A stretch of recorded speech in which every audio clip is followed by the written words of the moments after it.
Yeah, this is case number 149 on the calendar, the matter of Gilhooly versus Nelson. Thanks, Bert. You're welcome, Judge. Parties have been sworn in, Your Honor. You may be seated. Folks, have seats, please. Miss Gilhooly, according to your complaint, the defendant was your boyfriend. You lived together for a period of time. You no longer live together, no longer boyfriend and girlfriend, but you claim that he owes you for a car, that he owes you for half of a trip to Las Vegas. The defendant says that the trip to Vegas was a gift. He doesn't discuss the car, which you have. Is that correct, sir? Yes. And you are counterclaiming because you say that Miss Gilhooly, in a fit of rage, vandalized your car to the tune of $4,700. That's correct. Okay. How long did you live together? 15 months, Your Honor. 15 blissful months. When did it start and when did it end? We met in January and ended April 28th of this year. Now, tell me about the car. Your Honor, I purchased the vehicle on January 12th. And you say you purchased a vehicle. Correct. I'm reading between the lines in your complaint when you say you purchased the vehicle. Am I correct that it was supposed to be his car, but he was supposed to pay for it? Correct. You took out the loan. Correct.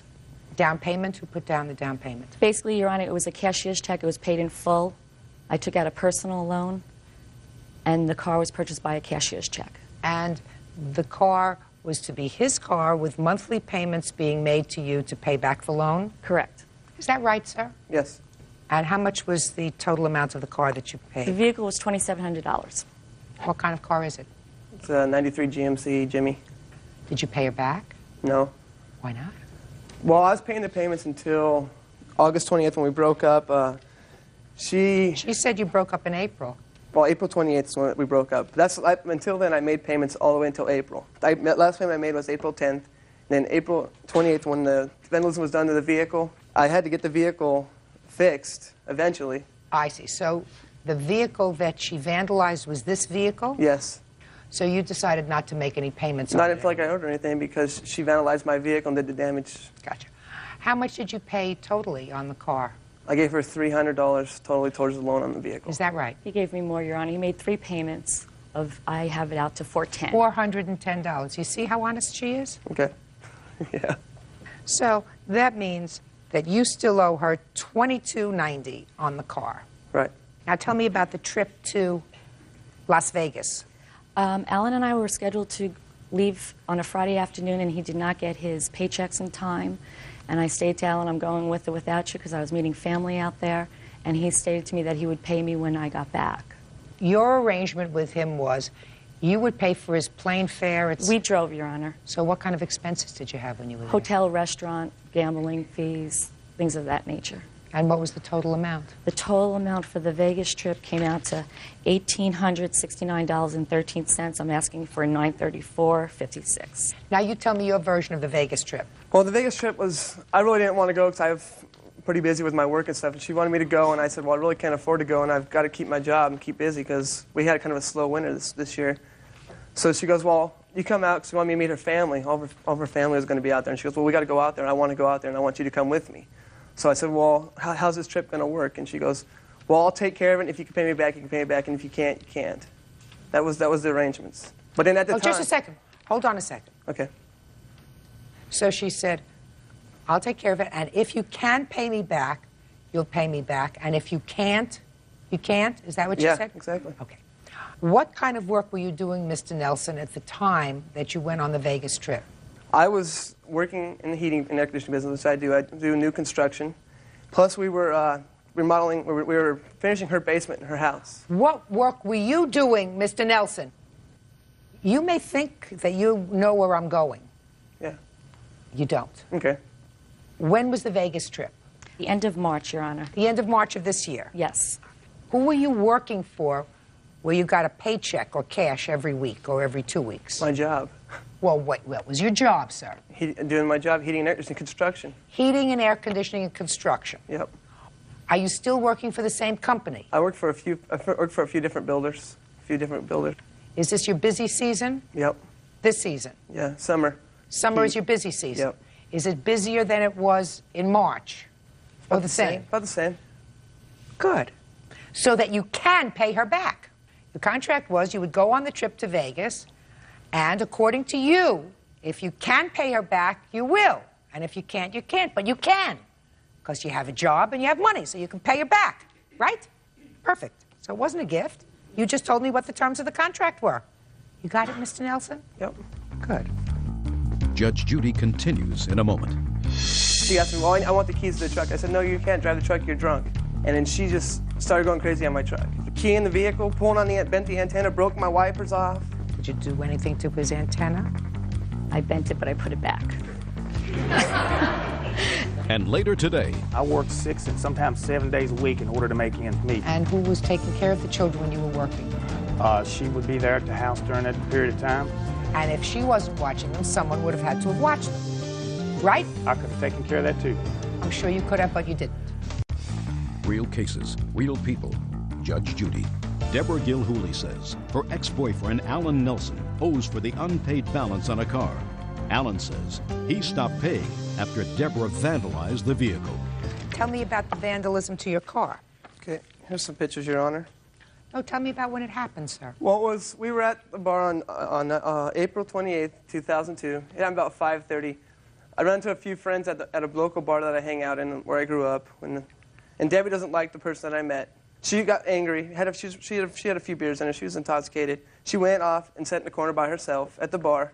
And we didn't talk for 30 minutes. And she came back to me. And then she asked me, well, I want the keys to the truck. I said, no, you can't drive the truck. You're drunk. Oh, no, no. And she goes, no, my little brother was there. My brother Kevin was there. My brother Kevin was there. And he offered to give her a ride home. So then they walked out. And then she just started going crazy on my truck. And then she comes back in the place and she goes, What do you mean start going crazy? She just started riding over, lipstick all over, key in the vehicle, pulling on bent the antenna, broke my wipers off. And I got pictures to prove damage. I'd like to take a look at the pictures.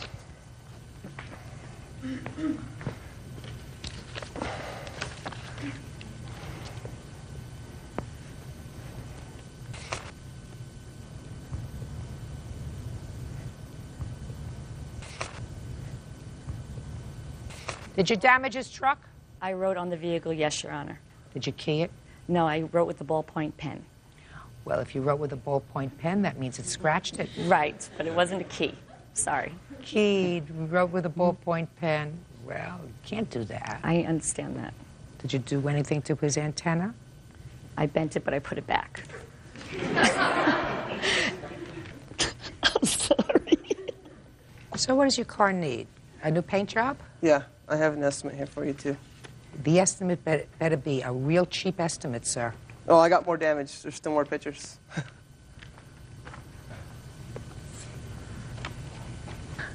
Listen to me. Okay.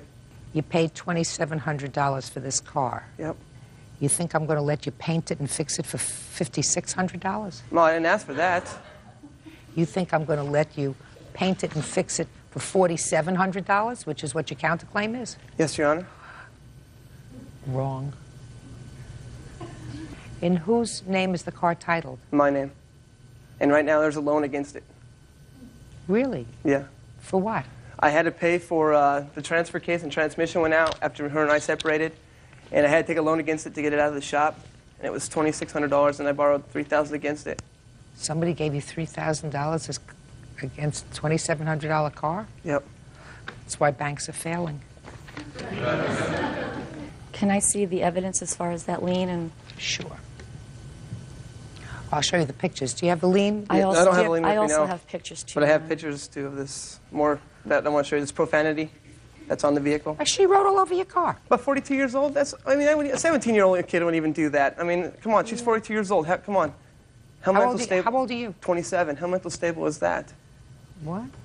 You probably did the wrong thing. So take it out of my vehicle, then I got to drive around this No. vehicle that says F you all over it, all kinds of profanity all over it, I got to drive it all over the place? What?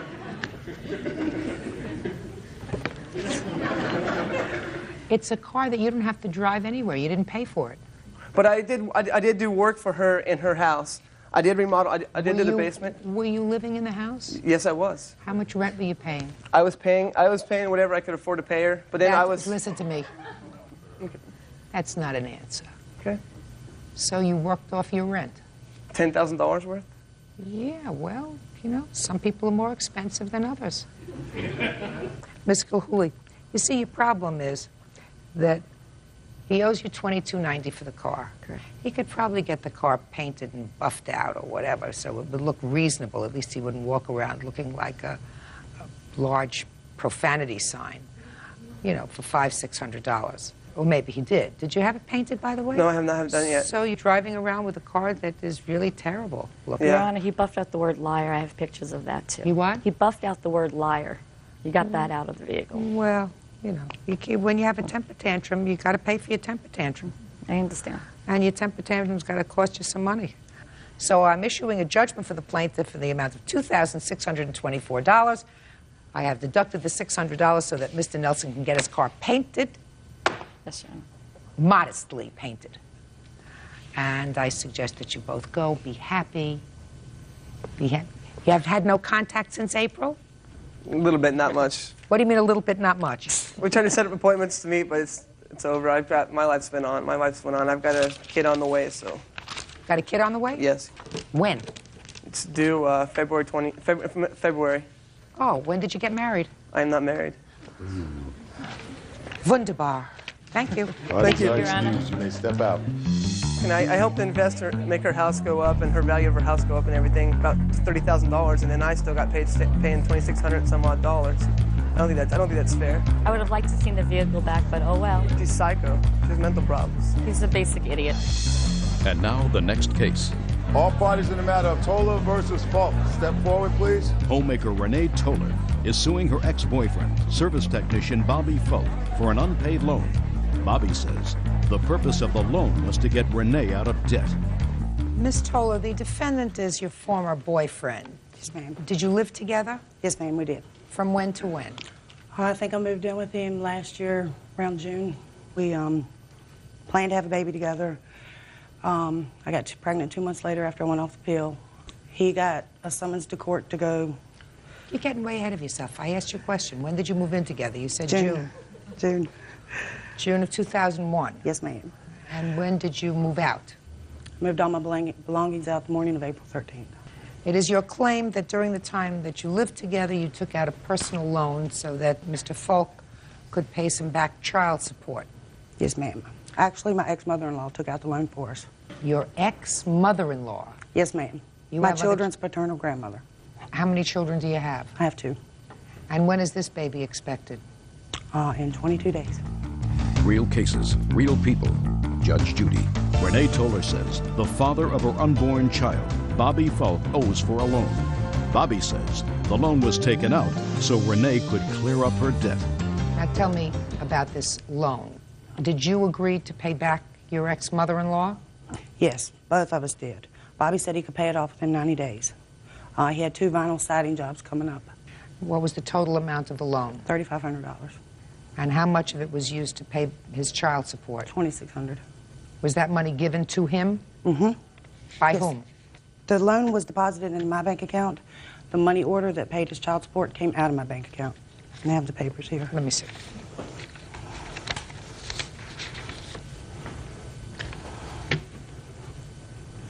Here's Are the you loan. paying back the loan? Yes, ma'am. Actually, while we lived together, we both paid it back. When I moved out, I called Bobby to ask for help to pay on the payments. Okay, just one second. So while you were living together, you were both paying We the both loan. paid it. Uh-huh. It's not your allegation that he owes $2,600 No, it's anymore. $22,48.93. That's the remainder of the loan. And how did you arrive at that figure? That was the remainder of the loan. Well, it was the remainder of what loan? The $3,500 loan that you took out? or- $3,500. Well, but you only gave him $2,600 to pay child support. Mm-hmm. Where did the other money go to? I'm not sure exactly what we did with it. We may have made a house payment with the other $900. Well, I don't know either, but that's... I don't either. Well, if you paid back... Together, we paid back the other $900 already. I understand that. Mm-hmm. But if some of that money was not used for his child support, he's not responsible for that other money. So far, is that correct, sir, that you paid back $900? I think so, yes, ma'am. Were you working? Yes, ma'am, I was. And you were working? Till 5 weeks before April 12th. 5 I weeks was working. before. So from September until March, you were working. Fine. Did she pay money to your for your child support? I think there was some money paid, yes, ma'am. Do you know how much? Not right offhand, ma'am. Does $2,600 sound right? That could be. Oh, there you go. However, I was the only sole breadwinner of the family there for quite a period of time. The period of time that she says she was working is not correct. She did not work the entire time she said that she worked. Well, when did she work, sir? Well, on a weekly basis, you meant 2 to maybe 3 days a week. But you were living together as a family. Yes, ma'am. I'm not going to go into 2 or 3 days a week and you were working 5 days a week. Paid back as a family $900 towards this loan. However, there is a substantial portion of it, or at least a big piece of it, that was not used for your child support, which is what she's suing for, $2,600. According to my calculations, if you acknowledge that this loan was taken out, at least 2/3 of it was taken out for your child support, you originally owed $2,600, and I'm giving you credit for $600, which is 2/3 of the $900 that was paid for, which comes out to $2,000. Now, you want to explain to me, sir, why you don't owe $2,000? Yes, ma'am. Like I said, from the beginning of the time that she moved in with me, we were both working on the same job for construction. She had problems with being out in the sun, out in the heat, so she very seldom was able to work on that job. Soon after, she got a job inside of an apartment complex in an office. During that period of time, I worked 6 and sometimes 7 days a week in order to make ends meet. You keep in mind, I have 2 children, she had her 2 children, and the both of us was in my house, which meant that I was the sole breadwinner, more or less, for the entire your children group. living with you? For the biggest part of the time, yes, ma'am. At that point in time, they were. How old are they? I have a son that's 8 and a daughter that's 13. And who was taking care of the children when you were working? She would be there at the house during that period of time. Yes, ma'am, while she was asleep, what have you. Whatever. So who was watching my kids? Whatever. You weren't there. Someone was watching them. Somebody had to work. And if she wasn't watching them, someone would have had to have watched them. Right? I could have taken care of that, too. I'm sure you could have, but you didn't. Keep going. I'm still waiting for a reason why you don't owe $2,000 on this loan. Well, I feel that if things was to be fair, then we could look at as to what money was spent as far as paying everybody's bills, my bills, her bills, and taking care of everybody else that was in the household at the same time. Why should she be responsible for paying your back child support? Nobody said she was responsible for it. Well, she is responsible for it if this loan Something is she her chose to do on her responsibility. own. What? That would be something she chose to do on her own. Fine, I never signed the first piece of paper for that note. No, but you agreed to pay it back.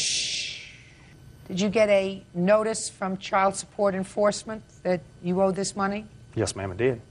And did the notice from Child Support Enforcement indicate that unless you came up with this money, they had several alternatives? One was your arrest, one was taking away your driver's license, and they gave you the whole menu of possibilities? That happened, right? Yes, ma'am. Of course it did. So you had to come up with the money, Yes, right? ma'am. Judgment for the plaintiff in the amount of $2,000. That's all. Parties are excused. You may step out. Your Honor, this is case number 132 on the calendar in the matter of Brodzik versus Phillips. Parties have been sworn in, Judge. You may be seated. Ma'am, have a seat. Ms. Brodzik, it is your claim that the defendant destroyed some of your property. This was while you were on a vacation together in St. Thomas. He was there for a friend's wedding. Want to tell me what happened, please? We arrived on a Tuesday morning. Everything seemed to be going fine. It was his friend's wedding that was taking Yes, it place was. there? I'd met his friend before, prior to this. And Were you dating each other at the time? yes. Okay, go ahead.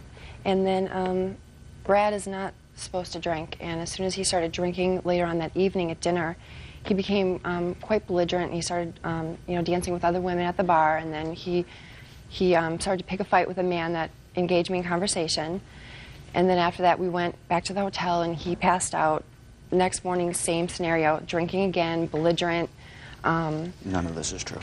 Sorry. Really belligerent. And at one point in the evening, he told me he was going to leave and go with the waitress, and said he couldn't believe that all his friends were saying, why was he there with me? And at that point, I thought he was kidding, until the waitress came up to me and said, are you with him? And at that point, I just knew I had to get away. So I went to the bar at the total opposite side of the place. I was talking to a gentleman. He was going to help me, get my stuff out of the room. Brad saw this conversation. You mean this gentleman? Yes. Had you met this I met man him before? there, yeah. I met him that day. Okay, so you just met him? Yes. Go ahead. Brad saw this conversation, and he threw a drink at me. He pushed me over a beach railing.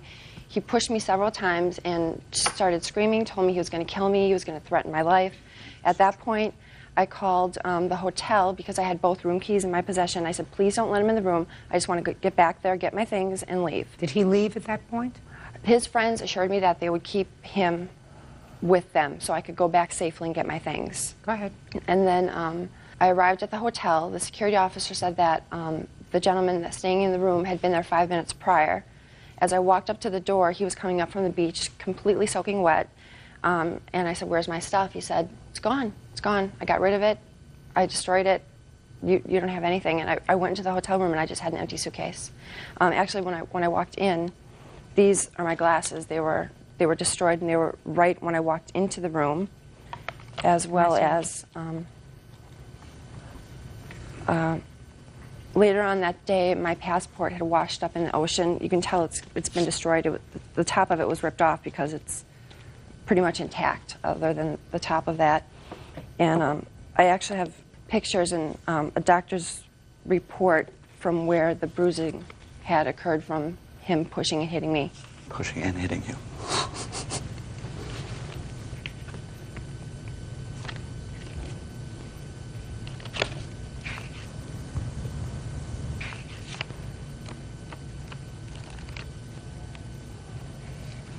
This was in the water? Yes. Or it was on the beach.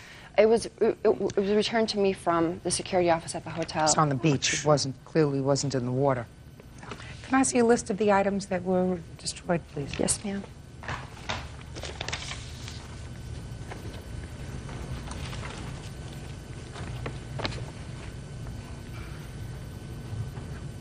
Say cash, $900? It was in my pocketbook at the time. I actually have a bank statement that shows I withdrew that money prior to vacation. Well, where was your pocketbook? It was in the room. I had just a little beach pocketbook that I took with me to the bar. I didn't want to... And you left your cash in the room? Yes. That was silly. People don't usually do that. Wasn't there a safe in the room? Yes. Yeah. So why wasn't your stuff in the safe? I just didn't... Cash in the put it safe. Okay, Mr. Phillips, let me hear your version of the events, please. sir. Okay. On the night in question, we had been there the first night. Everything had been wonderful. We had gone out to a restaurant. If I was not supposed to be drinking, and if I become belligerent upon drinking, it would have obviously happened the first night, because between three of us, we went through about 3 bottles of wine the very first night at dinner. Prior to this, 3 weeks earlier, I'd been to visit her in Boston, at which time we had dinner, bottles of wine, went out after that, drank that night also, went home. What makes you think, Miss Brodzik, that he is not to drink? He told me he had been in rehab in January, and he's not supposed to drink due to custodial rights and some agreement that he has with his What kind of rehab parents. was he in? I'm not exactly sure. Drugs or alcohol? Both. Where were you in rehab, Mr. Phillips? In Center City, Minnesota. For how long? For 14 days. Is that a dry out? That was not for alcohol. What was it for? It was for marijuana. I am in the alcohol business. It's what I do for a living. I am a registered sommelier. I taste wine for a living, and that is what I do. I have not had any problems, never been arrested for DWI, never been in any sort of... Listen to me, sir. Yes. I never knew anybody who went into 14 days rehab for marijuana. It was part of my wife had a problem with me smoking marijuana socially, and I said I didn't want to stop. She put an ultimatum to me to either do this or we were going to get a divorce. She was vehemently against marijuana. Those are the facts. Yeah. Okay. Go ahead, Mr. Phillips. So let's move on to Tuesday night, sir. It's actually a Thursday night, ma'am. Let's move on to Thursday night. Thursday night, we are out with the wedding party, rehearsal dinner. Everyone's drinking, having a good time, including Miss Brodzik, drinking quite heavily. Everyone's dancing, karaokeing, wedding party. Everyone's having a good time. She says numerous times to me, oh, I'm going to go up to the bar and get a drink. I don't pay any attention to it. She goes up to the bar, gets a drink. I'm sitting there laughing, you know, having a nice evening with my friends. The groom, one of my best friends from college, looks over to me later that evening and says, have you noticed Jennifer missing a lot this evening? I said, no. He says, why don't you go look for her? I said, what do you mean? He says, do me a favor. Go look for your girl. I proceeded to walk around the corner of the bar to the other side of the bar that was hidden from where we were. As I walked around the other side of the bar, she has her hands wrapped around a gentleman's neck as they are sucking face. Judge Judy continues in a moment. I was very hurt. This is a woman that 2 weeks earlier had asked me for monogamy. Now I find her with her tongue down another gentleman's throat. And later today, Did you ever pay a cable bill? No, Did you watch cable? I wasn't there all the time to watch it. Give me a break, will you please? I didn't ask you whether you sat there with your eyeballs glued to the television for 24 hours a day. real cases, real people. Judge Judy. Jennifer Brodzik says ex-boyfriend Bradley Phillips owes for destroying her belongings in a fit of jealous rage. Bradley says he caught Jennifer kissing another man. Go ahead. I then go over, pull the two of them apart, start screaming at her. Without question, I had lost my temper. I was humiliated. I was very hurt. This is a woman that 2 weeks earlier, when I had been in Boston, had asked me for monogamy. Now I find her with her tongue down another gentleman's throat, which was his quote, as a matter of fact, when he was asked by the groom what happened. So my friends say to her, look, go back, get your stuff out of the hotel room. We're going to take him out. You guys separate. I go out with my friends. I go back about an hour and a half later. I get back there. She still hasn't been in the room, hasn't taken any of her stuff out. I proceed to take her stuff in one swoop of my hands, where I had rented a villa on the beach, walked down and threw her items in the ocean. So? Overreaction to disturbing and tactless behavior by her. No question. However, I took on What was left in the room that belonged to her, sir? I guess the suitcase. I just reached into the suitcase, grabbed all the stuff, walked down and threw it in the ocean. Did you take her passport? No, I never touched her passport, ma'am. Did not rip the cover of her passport any way, shape, or form. Everything was in. I just reached in the suitcase, scooped everything up, and threw it in the ocean. What about the cash? Have no idea. Never even saw a wallet. There was a bag there, but I just. What do you mean a bag? There was her Louis Vuitton handbag. Was part of it. Was part of what you was part of threw? everything that I grabbed, yes. Okay. And I would also like to show you the amount for this ruined vacation, which had been going along fine. If she was unhappy with what had been going on the night before, I'm sure she would have been able to communicate that with me. She could have gotten on the plane the next day. To have disgusting behavior at which, in front of one's friends at a wonderful wedding, to end up in a bar kissing another gentleman with all of my friends there and me. This is a woman who pursued me for 18 months on the phone, calling me, telling me that I ruined her life because she couldn't find another man because she was so in love with me. To then taking her away on this beautiful trip, $2,500 vacation, on the second night we're there, I catch her making out with some guy in the bar. I was furious, humiliated, and angry. I overreacted, but nevertheless, it was a reaction to her behavior. Okay. Good. Judgment for the plaintiff in the amount of $3,000. Thank you. Thank you. Parties are excused. You may step out. Brad is a raging alcoholic with a violent temper. She's ready to run around with any guy in a bar who's willing to play tonsil hockey. This was completely after he said he was leaving with the waitress. She is nothing but a tramp. And now the next case. All parties in the matter of Brennan versus Brennan. Step forward, please. 20-year-old homemaker Amanda Brennan is suing her aunt, Elizabeth Brennan, for unpaid utility bills. Miss Brennan, how is the defendant related to you? She's my aunt. According to your complaint, she owes you for some utility bills that were put in your name, but for her home. Yes, ma'am. Because of some credit problem that she allegedly has. Yes, ma'am. Your aunt says that you actually lived there rent-free. She paid the rent and you paid for the utilities. Is that your defense? Did you, in fact, live with your aunt at any time? No. You did not? No, I did not live Did you stay with her at any time? I would stay with her here and there to help her out while she took her boyfriend to work, and I watched her son in the morning. When did you put the utilities in your name? The cable bill was put in my name in her home for 2/28/01. The PG and Energy was installed on 2/14/01, and it was disconnected at 11/2/01. The water was I'm not sure about that. Well, you must have gotten bills for it. No, it all went to her home. She got the bills. All right. So in February of 2001, tell me why you put the utilities in your name. Oh, well, at one point she was living in West Wyoming. At that time, I did live with her in West Wyoming. When was that? It was, I believe Was that it in was February? No, not in February. Those bills were from February of '01. Tell me how they got to be put in your name. She could not get anything put into her name because she had bad credit. She helped me out through problems that I was having. I had a drug problem. She helped me out with that. She helped me out with helping me get an apartment and all that. And with how did she help you? Her landlord that she knew in West Wyoming that she was living with, she asked him about an apartment, and he showed it to me and he gave it to me because of her. So when she moved to this place in Pennsylvania, you still didn't tell me how the bills got to be put in your name. She asked me if I would put the bills in my name because she could not turn them on in her name because of her bad credit. She had to and put you had money. Good credit? I didn't have good credit, but I had fair credit. And where were you living at that time in February of 2001?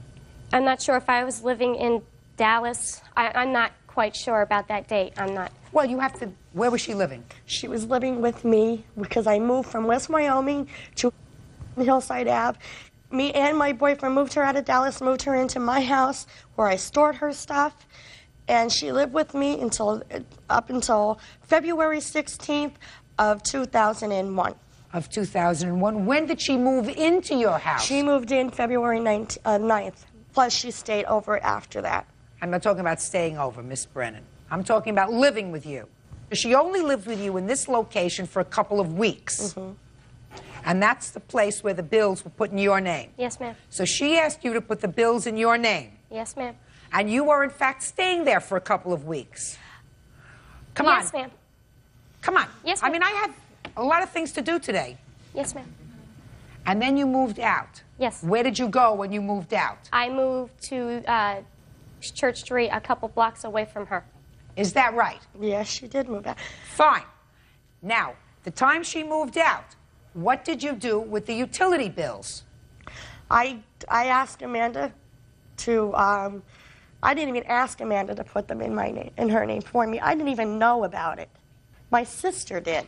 How did you think you were getting water? You said to me, I didn't even know she put the bills in her name, but you knew No, you had water. I didn't ask her to put them in her name for me. I never asked Amanda to do that. Real cases, real people. Judge Judy.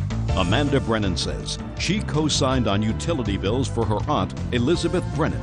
Amanda claims Elizabeth owes over $1,700. How many months' worth of bills do you have there? I have from February of '01 until when? February the PG&E 01. Energy here, from when I called, it was April 8th of 2002. Judge, I moved out of Hillside Ave because of the gas bill being too high. Did you ever pay the gas bill? Did I? No, Amanda. Did you ever pay the gas bill? No, I didn't. Did you ever pay a cable bill? No. Did you watch cable? I wasn't there all the time to watch it. Give me a break. Will you please just answer my question? When you turned on the television, I didn't ask you whether you sat there with your eyeballs glued to the television for 24 hours a day.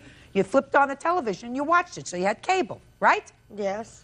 And you had water. And you had energy. Did you ever pay any of these bills? No. Why not? Because we were disputing them, because Amanda called PUC to dispute them to see why they were so high. And there was, I didn't... Just a minute. Forget that one bill. Why didn't you pay the cable bill? Because Amanda told me I didn't have to. Oh, that's ridiculous. That's ridiculous. And it doesn't make sense. And what about the water bill? You were getting the water bills. What were you doing with the bills when you get them? Throwing them in the garbage? No, I was telling Amanda. Because Amanda was over my house every day. And Amanda you were telling her what? I didn't even tell Amanda I would pay the water bill or the gas bill. I didn't even know she was putting them in her name because I didn't ask her to do it. My sister Can I see the bills, please? I also have a check here that she sent to me after I filed for this to happen. She sent me a $25 check that she put on the bottom bills for Amanda, so she knew that she had. Let me just see the bills, yes, please. I don't agree though. She lived with me too. So she didn't live with you, Miss Brennan. She didn't live with you there. That's water. She lived with you for 2 weeks. You just told me. She lived with me, but she wouldn't stay at her own house. That's what I'm trying to get at. So she'd come over to your house. Exactly. So she stayed there, and she washed her laundry and everything in my house. Bill. She'd bring her clothes over. I bought so what? Just a minute. dryer. Just a minute. So what? And So I don't feel I have to pay her for the whole bills. How about any part of them? I said I would pay for half Why of them. didn't you pay for a year? Anything. I didn't live there a year. I only lived there from February to November of 2001. February, March, April, May, June, July, August, September, October, November. You lived there 10 months. Actually. And you didn't pay for any utilities. And I'm asking you, why? Why did you not pay for any utilities? Let's say you say she came over and did her laundry, so why should you pay for all the bill? Some, any. Now, did you pay your rent? Yes, I did. Every month? Yes, I did. So at the time you moved out, you were fully paid on your rent? Yes. Really? That's because she was on Section 8, which Section 8 will pay most of your rent. All she had to pay was just a certain amount of the rent, because that's what I'm on now. That's why the rent was always paid. Were the bills coming directly to your house? Mm-hmm, because that's the way she had them. They were coming to my house. Miss Brennan, let me tell you something. You're supposed to do the right thing. Judgment for the plaintiff in the amount of $1,775. Thank you, that's all. Parties are excused. You may step out. Out in the courtroom, please. Your Honor, this is case number 170 on the calendar in the matter of Garcia versus Terrell. Parties have been sworn in, Judge. You may be seated. Ladies, have seats, please. Miss Garcia, the defendant is your daughter. Yes. Without going into too much history, there did come a time when, according to you, and I believe that your daughter acknowledges that you loaned her some money for two things. First, for a sofa that she wanted. Yes. And then a car loan. Then there came a time when your daughter was having some difficulty. She moved in with you. Correct. Is that right? With her children. Yes. And she put a lot of her stuff in a storage unit that was in your name. That's correct. That's her counterclaim. Her counterclaim is that you locked the storage unit and she can't get her property. Right? Yes. How long did you live with your mother? From October 2001 to February 2nd, 2002. And when did she lend you the money for the couch? March 2001. How much did she lend you at that time? I believe it came to 26 and some odd dollars, 2,600. When you moved in with her, what happened to the couch? Well, when I got laid off and moved out of my apartment, she got a U-Haul, she got a storage unit. We moved everything to that storage unit. Where is the couch now? From what I've heard last, that she has moved it out of the storage unit and moved it into her house. Where's the couch now? In my basement. Did you make any payments on the couch? No. None? None. We had an agreement that when I got my income taxes back, because I had a whole year to pay on it, I had till April 2002 to pay for it, that I would give her the money for it. You don't need the couch, do you? No. So you're perfectly happy to return the couch to her if she pays the money? Correct. That's fine. That takes care of the couch. Now, what about the car? Did your mother lend you money for a car? We had leased a car, both her name and my name, and I was making payments. I was late on it because I was laid off, and she knew I was going to be late. And then. But the car was for you. Yes, it was for And me. you told her that you would make the payments. Yes. And you didn't. No, I was late. So what happened? Well, I asked her for some money to borrow to pay. Who's her? I'm sorry, Rebecca Martin. If I could borrow some money, she lent it to me. Then I paid February's, and then when I went in March on a vacation just to Ohio for a couple days, I had a check in my purse in my car for March's payment. Mm-hmm. Next morning I woke up and my car was gone. When I got my belongings back, she took the check out of my purse. I found out she took money out of my account, of $26.33 out of my account, one for a car payment and one for my couches. But then she asked for the storage key back, so she wouldn't give me my couches anyway, even though she got the money out Where's for the car? The car is my possession. Are you using it? Yes, I am. I mean, you're using it for basic transportation for yourself. Yes. Okay, so you pay for the car. And the storage stuff, you're prepared to give back to her? That's correct. So we've taken care of some of the financial stuff. Yes. The car you're going to use, so you'll continue to pay for the car.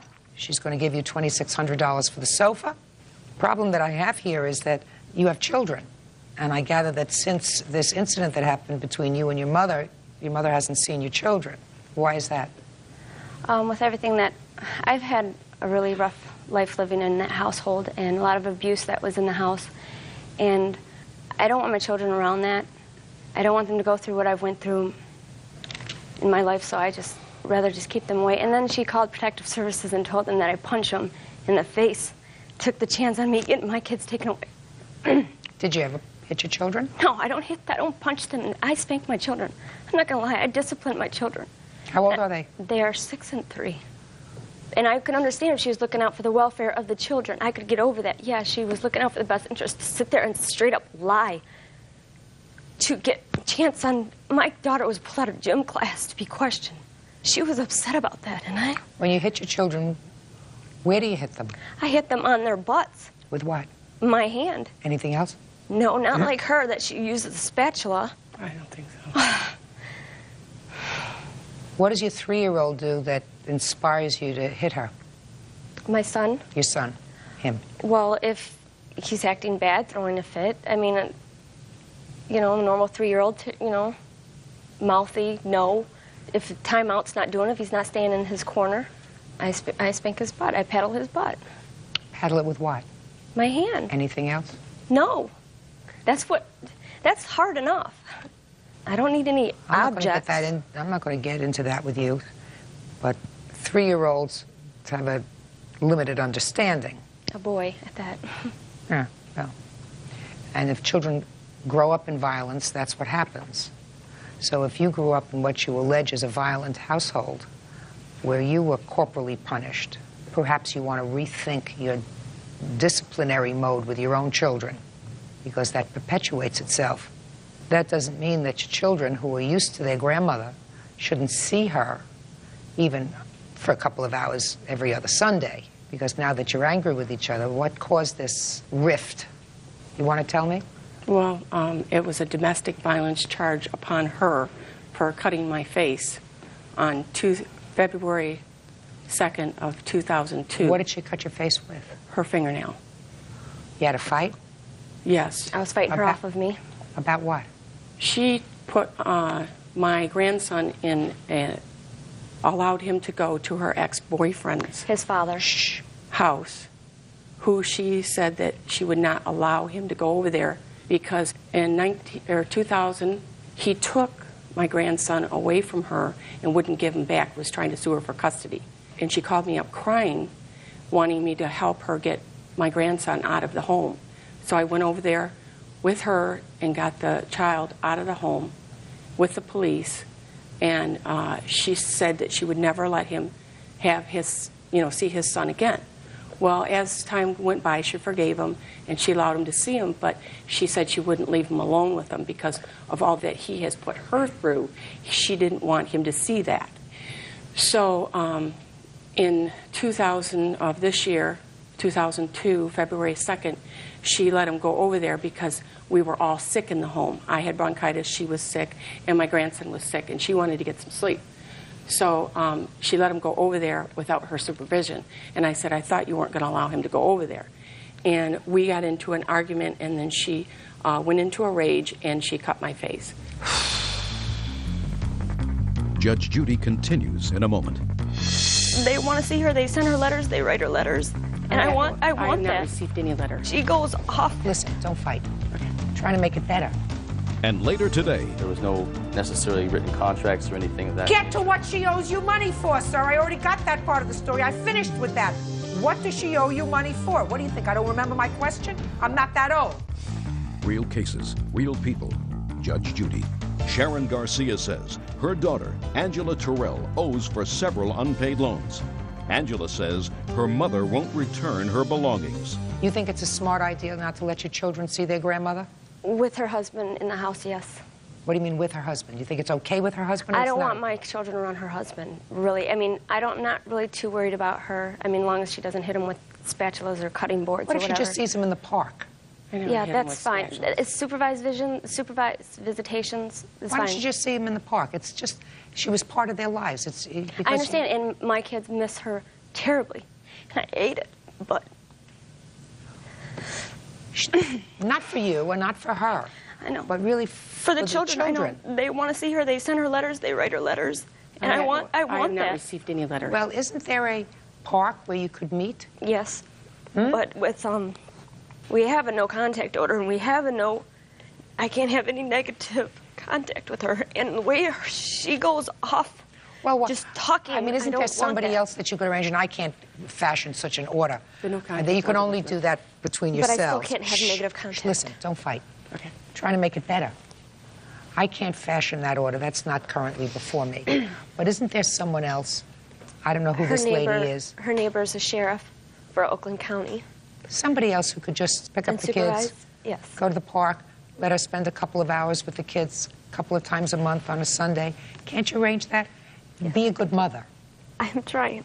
Okay? Be a good mother. Because listen, I mean, it's sort of classic. You're not an unintelligent young woman, but it's really sort of classic. You say you were raised in a house where there was physical abuse, and then you corporally punish your own children. Okay? That perpetuates itself from one generation to another. I don't want it no more. So the children need the widest possible community of people that they're familiar with. And good, bad, or indifferent, they're familiar with their grandmother. They lived with her. She's taken care of them at various times, I'm sure. And so now they've been cut off. It's not a good thing for their overall development. So be a good mother. See if you can work something out so that the kids can see their grandmother. Reasonable? Was it supervised? Reasonable? Yes. Okay. And your mother wouldn't mind that as long as she can see them, because it's not really for her, it's for the children. Correct. Okay. So all the property, all of your property is going to be returned within 5 days. You owe your mother $2,600 for the couch because you're going to get it back. So the judgment is for the plaintiff. That's all. Parties are excused. You may step out. I did not abuse my daughter. She was not brought up in an abusive home. It's hurting my children. She's trying to hurt me, and it's hurting my children. I did everything out of love to help her out. Every time I'm with her or around her, I've been brought pain. And now the next case. All parties in the matter of DeVault versus Eddie, step forward. 21-year-old student Amy DeVault is suing her ex-boyfriend, 21-year-old car salesman Cliff Eddy, for the down payment on a car and for several unpaid loans. Mr. Vault, according to your claim, the defendant owes you for a down payment that you loaned to him for a car. Yes. Is that right? Yes. Now, Mr. Eddy, if I'm reading your answer correctly, sir, you acknowledge that she gave you the down payment for the car. Is that right? That's correct. And it was a loan. That's correct. But you say she owes you money, so it's a wash. Yeah. Okay. So then we can go over the basics very quickly. You were living together with him when you made this loan? For a very short time, yes. What's the short time? I probably had moved in and moved out within a matter of 4 or 5 days. And during that 4 or 5 day period is the time that you made this loan? Yes.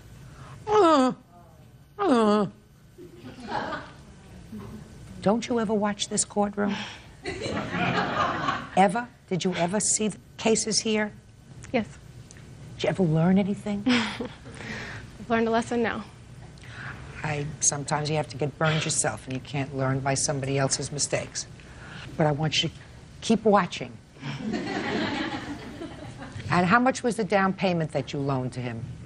The down payment was $1,000, and the loan was just over $1,000 for the coverage in case we couldn't make a payment. You're suing for $1,711. What's the rest of the money for? I had moved in with him, and I'd given him $200 for my share of the rent. I had also paid a few bills for him, which he ensured that I would be reimbursed for, a water bill and groceries, things like that. I bought tons of things for him. You know, I'll pay you back. I just don't have money right now, he assured me. He'd lost his job, and he had paychecks that had insufficient funds behind them. I mean, all this happened in the 4 or 5 days? No, we had been dating for a couple of months. According to your complaint, you have some sort of an IOU that he wrote. Yes. Well, I'd like to see it.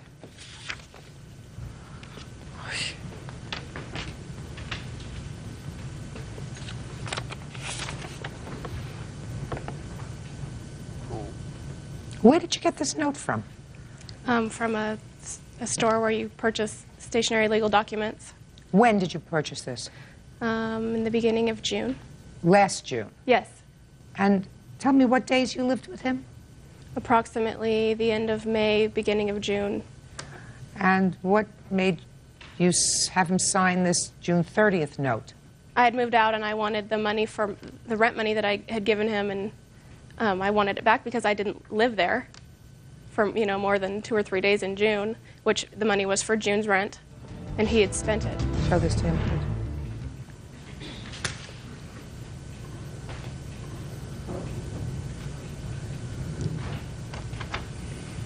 Is that your signature, sir? Yes, it is. So you signed this note for $315, right? That's correct. Now, I'm just curious, Mr. Vault, what happened to the $1,000 for the car? After the loan had gone through, we went to the bank and we had cashed. No, but I'm asking you is you moved out. Yes. Right? So why would you have him sign a note for $315 when actually he owed you, according to you, at least $1,300? Why is this only for $315? I have a second contract. Let me see it.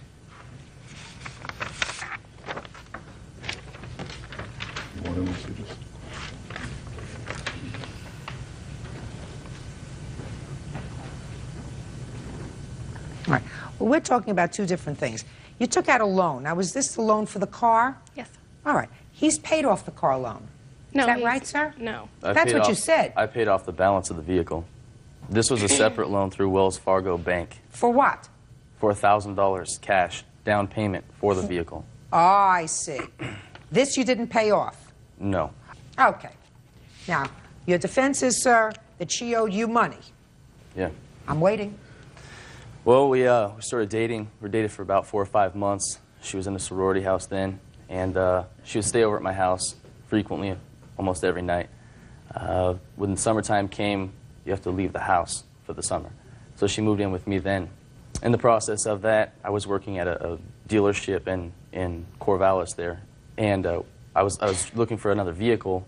I went down to... Could you get what she owes you money for, sir? Is that what we're getting to? Yeah, that's Okay. what we're getting to. Let's get there faster. Okay.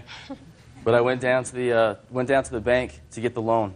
I couldn't get the loan because I have bad credit. So she was living with me at the time. She offered to help me out with that. We did that. There was no necessarily written contracts or anything of that Get nature. to what she owes you money for, sir. I already got that part of the story. I finished with that. What does she owe you money for? What do you think? I don't remember my question? I'm not that old. Get there. Go ahead. Well, she owes me money for the $315. I don't think is a necessary reimbursement. Other than that, the vehicle loan was paid off. There was no written contract for that. I don't think that I owe that money. The $315. Listen to me. It should be a wash. Blah, blah, blah, blah, blah, blah. Yeah, I want you to tell me. I don't want you to tell me, sir, that this you don't think is right, and this you don't think is right. Mm-hmm. Your defense to this case is she owes me money, and therefore the $1,700 she's suing me for, the loan and the promissory note, it's a wash because she actually owed me about the same amount of money. That's your defense. Now, so you either have two things that you can do. Either you can say to me, I didn't know what I was doing when I wrote my answer because she really doesn't owe me any money. And my defense is, blah. Or you can tell me what she owes you money for. She lived with me for about 4 months. Okay, go ahead. She lived with you for 4 months. Go ahead. Yeah. Well, she lived with me for about 4 or 5 days, about 2 weeks, I would rather say. About 2 weeks. But the whole time prior to that, she was staying at my house almost every single day. Yes. And that was a matter of bills and whatnot. Go ahead. So what does she owe you? My duplex ran about $750 a month was my rent, plus the bills. All the bills were in my name. I lived there by myself. Yes. For the whole time together, I think that it should be a washout. It's a washout. When she would come over and stay at your duplex with you, did she also maintain a room in the college dorm or someplace else? Yeah. Yeah. Did you pay for half of that rent? No. Did you ever have an agreement with her to pay for half the rent while she was staying over at your No. house periodically? Mm-mm. So I want you to go like this. Blah, blah, blah, blah, blah, blah. Judgment for the plaintiff in the amount of $1,700. That's all. All right, Miss Creech, you were in a relationship with this gentleman for about 7 years, according to your complaint. Yes. And towards the end of that relationship, you say you lent him money to buy a car. Right. $4,000 to buy the car and another $1,100 for what? For stereo and an alarm. And how much after you made this loan to him did you separate? About a month and a half. You couldn't tell that there was handwriting on the wall? No. No? No, I guess he could, but I couldn't. You, sir, say that this was a gift. Yes, ma'am. Yes, Your Honor. So? Not. Tell me how it came about. Okay. We had a car that we bought together, a Trans Am that we were going to sell. A Trans Am? The deal was he came home on March 28th and he took off with the car. Which car? The Trans Am, with his friend, supposedly to show it to somebody to sell. But actually, it went down to another woman's house. And so then he, the next morning, he took off with the Camaro. Just a minute. How did we get to the Camaro? I want to know how you bought the Camaro. I bought it with, my dad died and he left me some money. And it was in a separate account with my name on it. And I wrote the check to the company. How did you in find cash. this Camaro? Oh, we were shopping for parts at a wreckage company and they had the car for sale. And it was This a was good about deal. a month before you separated. Right. So, It was on what was the Valentine's conversation Day. like when you saw this car? Well, we were looking at the car, and he said, God, this is a good deal for $4,000, and it's 10 years younger, or older, younger, than what I already have. And so I said, well, let's think about it, because at the time he had quit his job, and he wasn't working. And I said, if you get a job, then we'll get the car. Well, Monday came, he told me he had a job, which was a big lie. And then he What went did he back say to to you? his... He got a job doing what? Driving a truck, like he always does. And you were living together at this time? Yeah. And you lived together the entire 7-year period? On and off. Okay, go ahead. So anyway, on Thursday, the previous Thursday, he told me I have a job and I start Monday. So I believed him like an idiot. And Monday came and went, and so did the job. And then he went in and he has a drinking problem. He went in and he told me they decided not to accept me because, you know, the insurance wouldn't accept him. What do you mean? Well, you mean when the you have- insurance for the trucking job? Right, because he had a DUI like 10 years ago on his record. Okay. So, but the time was a little fishy, like when he left to when he went to this job. So amazing, he comes back to San Jose, and he got his old job back, where he always gets it back. You know what I mean? Because when he works well. It's when he doesn't work, he drinks. So we got the job back, and started driving the truck. But I never got any money back. Just a second. I still didn't hear how you bought the car. Oh, then we went back to where this, you know, car was for sale, and he had a job, and I wrote the check, and the deal was he was supposed to be paying me back some money, but the money never came. Now, when you got the car, you paid for the full amount. Is that Yes. right? So far, is that correct, sir? Paying for the full amount, it is, Your Honor. Okay. And you put the car in whose name? Jointly. Joint? Joint. Yes, Your Honor. Okay. Well, so far, that's at least one smart thing that you did. Yeah, once in my life, yeah. Okay. And then a month later, you separated. Right. But he also wanted a stereo in the car and an alarm. Well, a week or two after that, we went down to this place where we had bought stereos and alarms before and just had it put in. I put it on the Visa. It was $1,100. So that's how. So this was 2 weeks before you separated. We bought the car on the 14th of February, and we bought the stereo on the 22nd of February.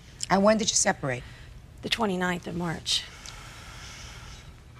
Not a long time. No. So now you've got a new nice car. new Camaro with a stereo and an alarm. Yes, Your Honor. And what caused you to separate? Her story is pretty well to the point. There's a few things that are just kind of a little iffy on that. For one thing, the other car is a 76 Pontiac Firebird, not a Trans Am. There's a difference. Okay. And another thing, the part about getting a job never came up. Let's start about the part about the car. The car. Such a lie. The car. Okay. You Car. are such a liar. Car. Miss Why Creech. would I buy a Miss car Creech. if he had no job Miss Creech. to pay me back? Such a liar. Are we done? No, we're Yeah, not done. Miss Creech. We're done. If you want to talk to him, you go outside. If you want to talk to me, you can stay here. Okay. Thank Is that you. fair? Sure. Thank you, Your Honor. You're welcome. 7 years of this. Anyway, what I'm saying is there was no contract. We went to get parts for my car. No contract with whom? Her and I. Let me have. You think that there should have been a contract No, between no, no, the no, two no, of you? no. There shouldn't have been a contract because there was no question in my mind that what? That we were buying a car and it was going to be my car. She can't. Can you drive a stick? Just a second. Can you? She can't drive a stick, Your Honor. What does that got to Listen do to with me. anything? Listen to me. She said that you were buying this car because you were going to sell the old car that you had. That's perfectly correct. I know, because that's what you put in your answer. Right, but the thing is, there was no time that I was going to sell the car. I said, I'm going to sell the car, which doesn't mean I had a buyer for it. The car is for sale right now. The car's in Riverside. Just a second. The car has a for sale sign on it right now, Your Honor, in Riverside, at this young lady's house. Yeah. Okay? The Why car- do you think? But and you have, so you have both cars. Yes. Just let me understand this. Let me just put on my thinking cap and understand this whole thing. You have the Pontiac, right? Correct, Your Honor. You have the Camaro. Correct, Your Honor. You have the stereo. Correct, Your Honor. You have the alarm. Correct, Your Honor. She has the Visa bill. Correct, Right, just Your a Honor. second. She has the Visa bill. She has the Visa bill. She has the check stub for $4,000 and fond memories of you. That's what she has. You think that that's fair? Your Honor. No. Your Honor, I know who I am. Do you think that that's fair? Judge Judy continues in a moment. Why did you break up, sir? I That's told my her point. either he goes or I go. Real cases, real people. Judge Judy. Thomas Daniels says his former live-in, Susan Creech, is mad because he left her after 8 years. Susan says he left with the Camaro she paid for. So how are we going to make it fair, sir? Well, if I can convince you that I... Order. You asked me a question earlier about... If you can convince me what? If I can convince you that there was no she bought this Friday we went and took a look at the car. We didn't talk about the car all weekend long. Monday she goes, do you want to go and let's go and get your car? And I never mentioned it to her. Not one word did I say to her. Friday we talked about it. We discussed it. I said, I'll put the Firebird up for sale. Just a minute. Let's go back. Gotcha. Okay. Yup. Gotcha. You said, you discussed it, and you said, I'll put the Firebird up for sale. Whatever we get to the Firebird, we can put towards this, and then we will pay it off. No. No. No. I said I would put the Firebird up for sale. For what? Huh? Well, I can't drive both cars, Your Honor. And what are we going to do with the money that you got from the Firebird? Okay. Oh, We not had a okay. joint. We Not had a joint. okay. We Answer had, my Your Honor, question. we had a joint account. Just a second. My checks went with her account. Her checks went in her account. Okay? She had all the Visa Just a cards. second. My checks, you just said, went with her account. You're damn right. And her check, Your Honor, I'm sorry. I'm sorry. my checks went in her account, and her checks went in Her account. her account. We had a joint account. Okay? So that all the checks went together. Right. Who had You were going to sell the Firebird and put it back in the joint account. Yes, Your Honor. That's okay. So that you have money to pay for the Visa, the $1,100 paying Very off the good. Visa and all that stuff. Right? Just a minute. Am I right so far? Yes, Your Honor. Well, then you didn't sell the Firebird, and I am correct. She has the memories and the bills, and you have the cars and the stereo. Correct. So then what's the problem? Ms. Creech? Yes. I don't see, quite frankly, sir, that there's any problem. You bought this car, and there was an understanding, a 7-year relationship. There was an understanding that you were going to use this car together. Evidently, you did the driving. She was the passenger in the car most of the time when you traveled together. You were going to have one car. You were going to sell the Firebird. You were going to have the Camaro. Right? She has her own car, Your Honor. That's true, but I also have my own vehicles, which I drive. She can't drive my car, Your Honor. She knew going into this deal, going into this proposition, that it was a stick, Your Honor. She can't drive a stick. He always buys cars that have sticks. Every They're- single car they're my he's vehicles. ever owned. But just a second, if you buy, they're your vehicles, if you buy them, she bought this one, and you with say it was our money, Your Honor. What do you mean with our? Just a minute. It was She a says- joint account. It was a joint account, Your Honor. It was our money. Just a second. My money went in there also. It was not just her money. Hold on. $4,000. She said this $4,000 came from a In 7 years' time, I I'm have not worked talking- more than $4,000, Your Honor. No, we're not I talking- have just a put minute. money in this bank. Just a second. Talking about the $4,000 Right. that she took out of an account. Did she take that out of your joint account? no. No. Well, then that wasn't your joint money. Funny, we We're had not no going money back in to it, the, huh? Listen, sir, we're not going back to the year of the flood. You were together 7 years. You ate a lot of meals during those 7 years. Drank a lot you of paid beer. a lot of rent. You whatever. She says you drank a lot of booze. Lots. Whatever it was, you lived over that 7 years. And you can't say, well, I must have given her $4,000 over that 7 years. That doesn't sound right to you. This $4,000, she says, came out of a probate account when someone in her family died and left her some money. Right. And but is it your position that she bought you these things as a gift as a gift? As a gift. Why? Because she loved you? Yeah. And because she thought you were going to be together? I thought, yeah. Okay. So that dream lasted another 4 weeks after she bought you this stuff. But there's a lot more to it. You're under. I know. I'm not interested in what happened 6 years ago and 5 years ago. What I want to know, sir, is what was the precipitous for your breaking up 4 weeks after you bought this car? Okay, Your Honor.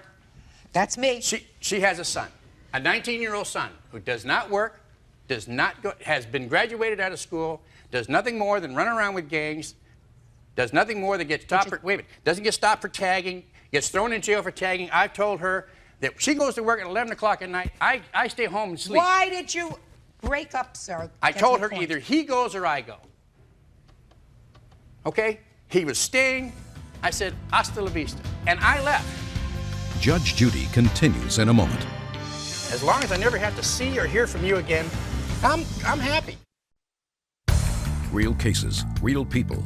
Judge Judy. Ex-lovers Susan Creech and Tom Daniels are fighting over the Camaro she bought just before they broke up. 2 weeks after I'm gone, she kicks him out of the house and then says to me, well, you were right. Not 2 weeks. Just a second. Just a second. She says, you're right. You're right. Right. I said, but what did it take me leaving the house for? Because we've been fighting about it for months, literally months. And it got to the point where I just said, hey, I'm beating my head against the wall. I come home here and try and get a good night's sleep, and all I'm doing is listening to boom boxes at 2:30 in the morning. I'm not going to do it. I'm not going to go down there, and I got tired of threatening the kid. Okay? Doesn't prove that I'm a big man because I can threaten a 19-year-old kid. All right? So I got tired of it. So why are you angry with her? Angry with her? Shh. Yeah, why are you angry with her? You gave her a choice. Because I gave her all the warnings in the world. Your Honor, I gave her all the warnings in the world. I said, look, either he goes or I go. I gave her 30 days. 30 days came and passed. I gave her 60. You have what children? was I going to do? You have children? Do I have children? Of my own, yes. Why do you keep repeating my Your Honor, questions? I do. How old are your children, sir? 21, 27, and 16, I guess. What do you mean you guess? I don't see them. You don't see them? No. Why is that? I don't see my children. Well, that's not fair. Then let me suggest this to you, sir. It's very difficult for a parent, in this case a mother, to be faced with an ultimatum, even from a maid of 7 years, that says it's either your son or me. When you say you got 30 days to choose your son or me, even though he's a pain in the neck, listen, that's not an easy choice for a mother to make. She clearly cared for you. She cared enough for you, and she doesn't look like a lady who's got money coming out of every pore. So she clearly cared enough for you to go out and say, you want this car, you really like it, here's $4,000, I'm going to buy this car because I know it will make you happy if we have this car. And you also like a nice stereo in the car, I'm going to take money out for that too, so that you can have a nice stereo in the car. So she's clearly a lady who cared for you. But when you tell her you got 30 days to choose between him or me, even if this son of hers is a real royal pain in the rump, which I believe he probably is. He was. Right?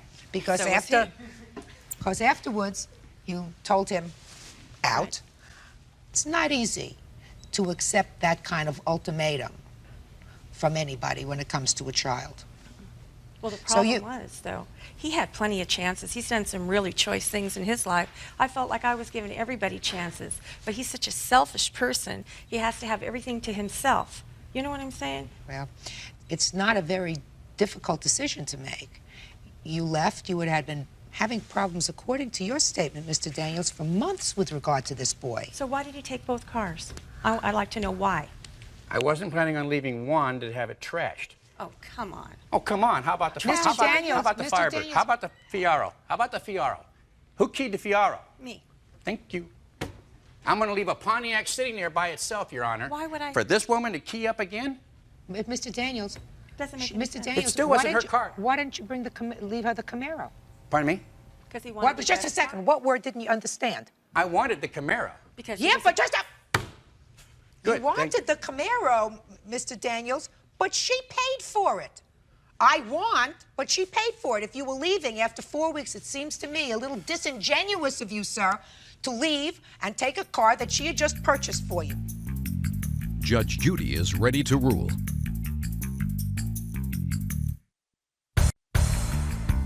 Need help in a divorce dispute? Call 1-888-800-JUDY. Let me ask you this question. Do you think she bought, and I keep saying bought this car for you to use because she had faith that your relationship was going to continue? Yeah, I'm sure she had. Okay. It's no different a situation to me, sir, from somebody giving somebody an engagement ring.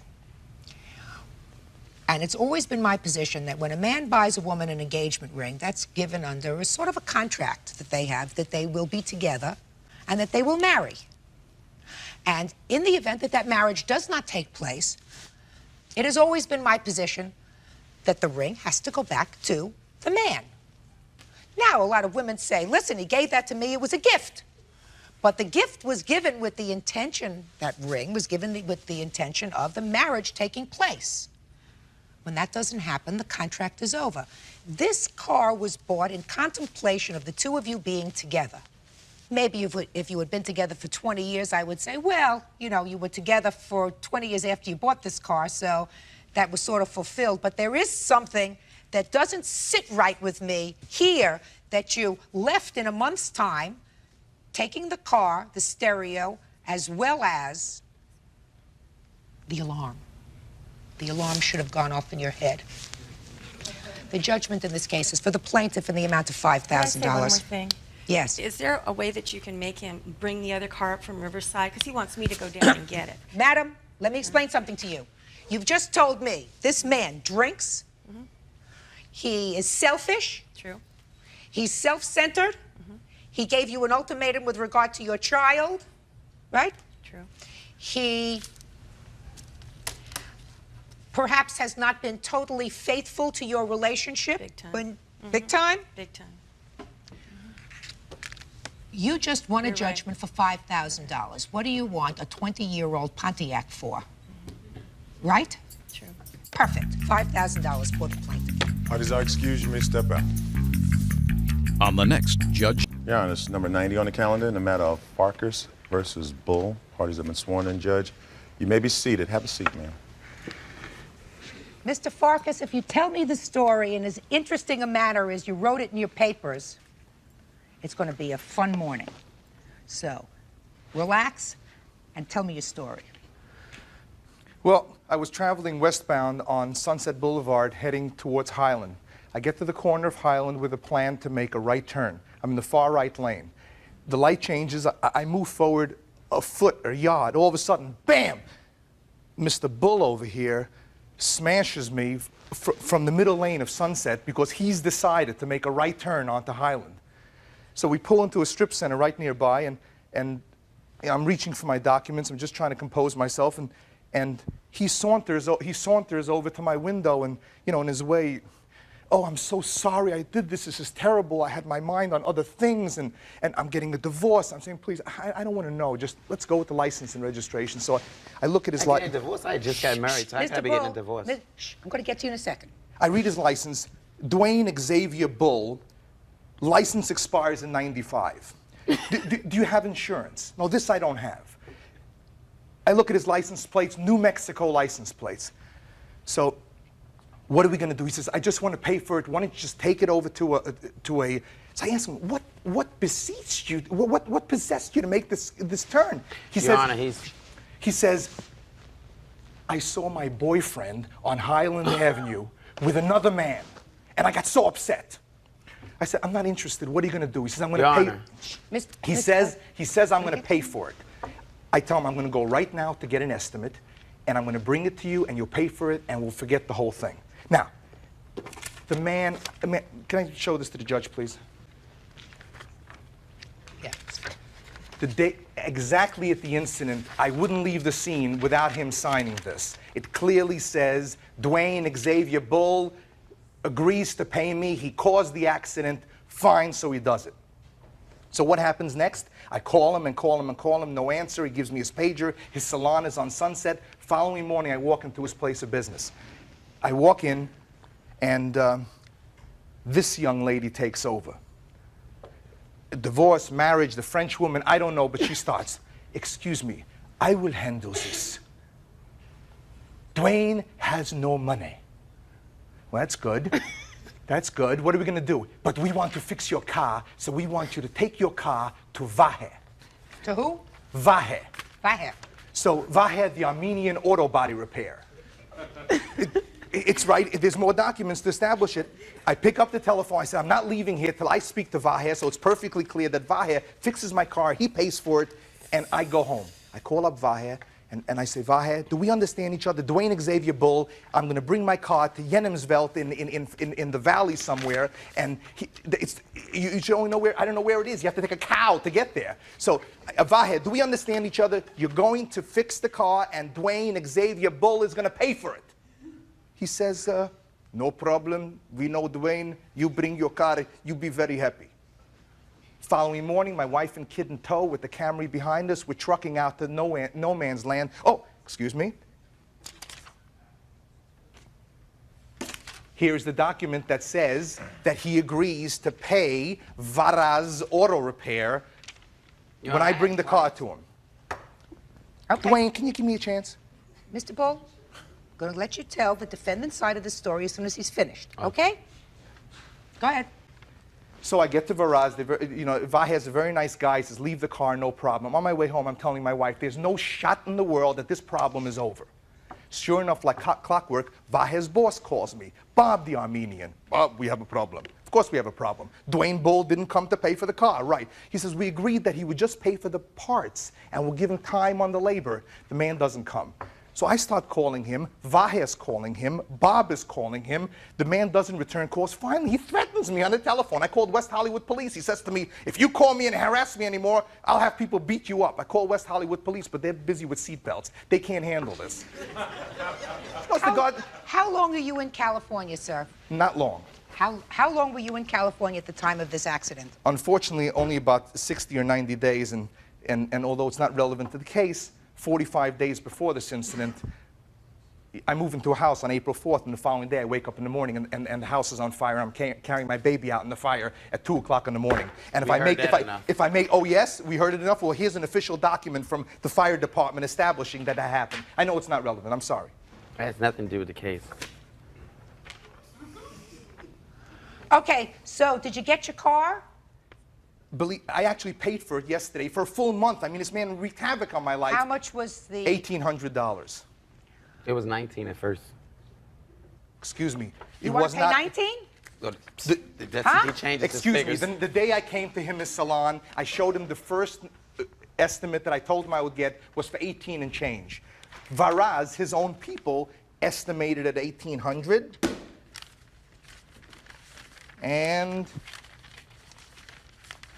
And that's what I paid for it. And $1,800. $1,800. So this is his own people. This is Vahe's estimate. Okay, Mr. Bull, you've been anxious to tell me your side of the story. Now I'm prepared to hear you, sir. Judge Judy continues in a moment. Mr. Farkas' car. He agreed to pay for the repair. He never came by to pay for it. Paper. Real cases, real people. Judge Judy. Dwayne Bull, a Hollywood hair and makeup specialist, says his collision with actor Peter Farkas on Sunset Boulevard was Farkas's fault, and he shouldn't have to pay for the damage. Now I'm prepared to hear you, sir. Okay, Your Honor, the way I see it is, yes, he is correct. I was traveling west on Sunset Boulevard. Stop playing with the papers. Talk to me. Okay, I was just looking for a little document I wanted to show you as an exhibit. Okay, here it is. I was traveling west. Could you pass this to her, please? I was traveling west on Sunset Boulevard. Now, he was in the far right-hand turning lane, and it was 5 o'clock traffic. I truly believe that he was in that lane because on Sunset Boulevard, people get in that lane to speed to go fast. Your Honor, the way I was hit on the way my car personally was hit, if you look at the estimate, it was hit on my right side front door. Okay, so what I did was I put a signal to turn right. I think he was in this lane to go forward because he was not in our sight, nor did he have a signal. So you weren't He in, hits my car. You weren't in the far right lane, correct? No, You I were wasn't. not. I signaled to go. You were not in the No. far right lane. You were in the center lane. Yes, no, the lane next to the far right lane. But he was in the far right lane. Yes, right, exactly. So you went to make a right turn. No, I signaled to You make a went right to turn. make a right turn. Yes. And you were not in the far right lane. No. Right. You got out of the car. You went over to this gentleman. You signed a piece of paper indicating that you were prepared to pay for the damage. Right? Yes, I had not even had the car a day, okay? And yes, I was nervous because I did not have insurance. And yes, I was nervous. You didn't have because insurance? I didn't have a insurance and I didn't have a driver's license. That's right. Okay, so yes, I really was nervous. So you didn't want, listen to me. So I didn't want trouble with the police department. That's but right. not only that, he got personal with me. He asked me, was I gay, okay? And I responded, no, he was coming on to me at the time. And I played with the party too. Yes, I'm married, but of course I'm gonna play into it because I didn't want the police. And I felt if he thought I was gay, then maybe he liked me. It's obvious, he's Nelly. Okay, Mr. Bull. Now he this comes. is proof. I want you to stop talking. Listen to me. I'm going to ask questions. You're going to answer them. He came to your salon. Now he got to Viha, the Armenian, through you. Is that correct? Yes. I'm being totally honest. I was nervous. That's the only reason I signed this paper. I did not want to go to jail. Okay? My wife told me, listen, this guy is at fault. He's in our business, and he's screaming irate loud. He's from New York. He's obnoxious. It's obvious he's obnoxious. Look at him. Okay? He calls on my phone repeatedly. He tells me about his house caught on fire, how his kids are hungry. He needs his van to transport his kids. All this irrelevant stuff while I have very important clients that are there. In fact, my wife is here. It's proof that I had a client that sit there in the chair when I disputed with him for 20 minutes in my business, screaming because he has no patience and he acts immature. He screamed, screamed, screamed, and I lost the client. She requested her $150 deposit back for, you know, the services that were being rendered, her hair extension. I am a popular hairstylist, and only thing I ever stated to this man is that when you want to speak to me, you do not call me at home and you make an appointment like everybody else. Is that what is? Just Yes. a minute. Have we now completed your side of the story? No, I have one more thing to say. I'm ready to hear you, sir. Your Honor, again, yes, I admit that my driver's license had expired. But again, from the way my car was hit, he said I hit him. It's obvious he hit me. From the way That's really not urgently important, sir. I'm going to tell you why. Mr. Farkas had the right at that time, because there was an accident, to pick up the phone and call the police to have them come to the accident. But why didn't he? Why? Because sir, I had... No, because you had problems with your license, too. I'm almost certain you did. You had some kind of problem. You looked at my license and said, you know, you're a typical Gemini. That was his comment. Mr. Bull, you, sir, had no insurance and did not want the police to come because you were also driving with a suspended license. He gave up the right to call the police, to have the police come and make a determination based upon, don't interrupt me, based upon what they saw, whose fault this accident was. You said to him at the time, He never mentioned police. I will take care of the damage, and you signed a piece of paper indicating you would take care of the damage. I signed that paper again because I was nervous. Well, I don't care whether Anybody you're nervous or signs not. paper, I mean, I'm under not, pressure. listen. I mean, I I was want you to nervous. I want you to Another get thing, not nervous, my Mr. personal Bull. lifestyle had nothing to do with this case whatsoever. And for him to mention those things about my personal, I think that it was very irrelevant. And it's obvious that, again, from the way the position my car was hit, that it was his fault. But, of course, he's not going to admit it. Your Honor, I was doing... And you did real good. I was doing the man a favor. Doing me a favor. He's telling me about his wife me a problem. favor. He's telling me about the two-timing boyfriend. I mean, the man's got, you know, his sexual confidence. He's a menace on the road. Mr. Farkas, Mr. Farkas. I'm sorry. What the hell's so funny? Judge Judy continues in a moment. And later today, He has no idea what my feelings are if I like to ride bicycles. He doesn't know that about I me. dated him for 6 months. We've been friends for 9 months since then. Judge Judy is ready to rule. Mr. Farkas, you paid the $1,800 to have your I car did. fixed? Judgment in this case is for the plaintiff in the amount of $1,800. The defendant's counterclaim for harassment and all sorts of other things is dismissed. Thank you, Judge. Judges are excused. You may step out. But you were very smart about getting those papers, because that's the only reason why you won this case. But other than that, she would have looked at it for my way. And another, I just think it's because you're blonde and blue-eyed. I am absolutely convinced that Mr. Bull had his name shortened. And now the next case. All parties on Ryder versus Pullman. Step forward. 30-year-old marketing director Kirk Ryder says he loaned his bicycle to his ex-boyfriend Klaus Pullman, and it was stolen. So now Klaus should pay. All right. Mr. Ryder, you say that you lent a bicycle to the defendant, and he had it in his possession for a long time, and then through his negligence, the bicycle was stolen. You want your money for the bicycle. Well, I wanted a new bicycle, basically. Did you lend him a new bicycle? Pardon me? No, I What wanted didn't you understand, sir? I wanted my bicycle back. Well, he couldn't give you your bicycle back. Right. So we entered So my into... question to you is, did you lend him a new bicycle? No, I did not. How old was the bicycle that you lent to him? The bicycle was 3 years old. And had you purchased it? No. How did you get it? It was, I inherited it from my best friend who died. And what kind of bicycle was this? It was a Univega Via Modego, 15-speed, hybrid bicycle. What happened to a Schwinn? I don't know, Judge. Schwinns are more expensive now. Are they? Yeah. I'm glad to see if they're still in business. At least it doesn't date me. They are. All right. So you had the bicycle for how long before you lent it to him? I had the bicycles since July 1996, when my friend died, and Klaus borrowed it in or around November, I guess. I'm not even sure. Well, then I gather you weren't using it much. Well, I was traveling. I travel for a living, so I don't know which trip he borrowed it before. He borrowed it because his car broke down in the desert, and he was using his bicycle to get around. Then the bicycle he was using that he owned broke, and I offered to lend him mine. So far, does that sound right? Yes, except for when he loaned it to me. When did he loan it to you? In June, in the summer. Of '96? Of '96. What happened to his bike? It was stolen. Mr. Pullman, you understand if the bike is in your possession, then you have a responsibility to either replace it or to give him some compensation for it. He neglected the bicycle. He didn't want the bicycle. It didn't work. It sat in his dining room for 2 years while he was traveling. Objection. It didn't work. Your Honor. What? Sorry. Well, he has no, that's speculation. He has no idea whether I wanted the bicycle or not. I, out of the goodness of my heart, lent him a bicycle that had some emotional value to me as well as physical value of getting around. So it doesn't seem to me, I mean, have you been friends for long? It's just too bad that this bicycle is presenting a problem to you. Why don't you just replace the bicycle? Because he didn't want the bicycle. He left it. I took care of it. I didn't neglect it. I locked it with my bike, with my roommate's bicycle. It was in my garage.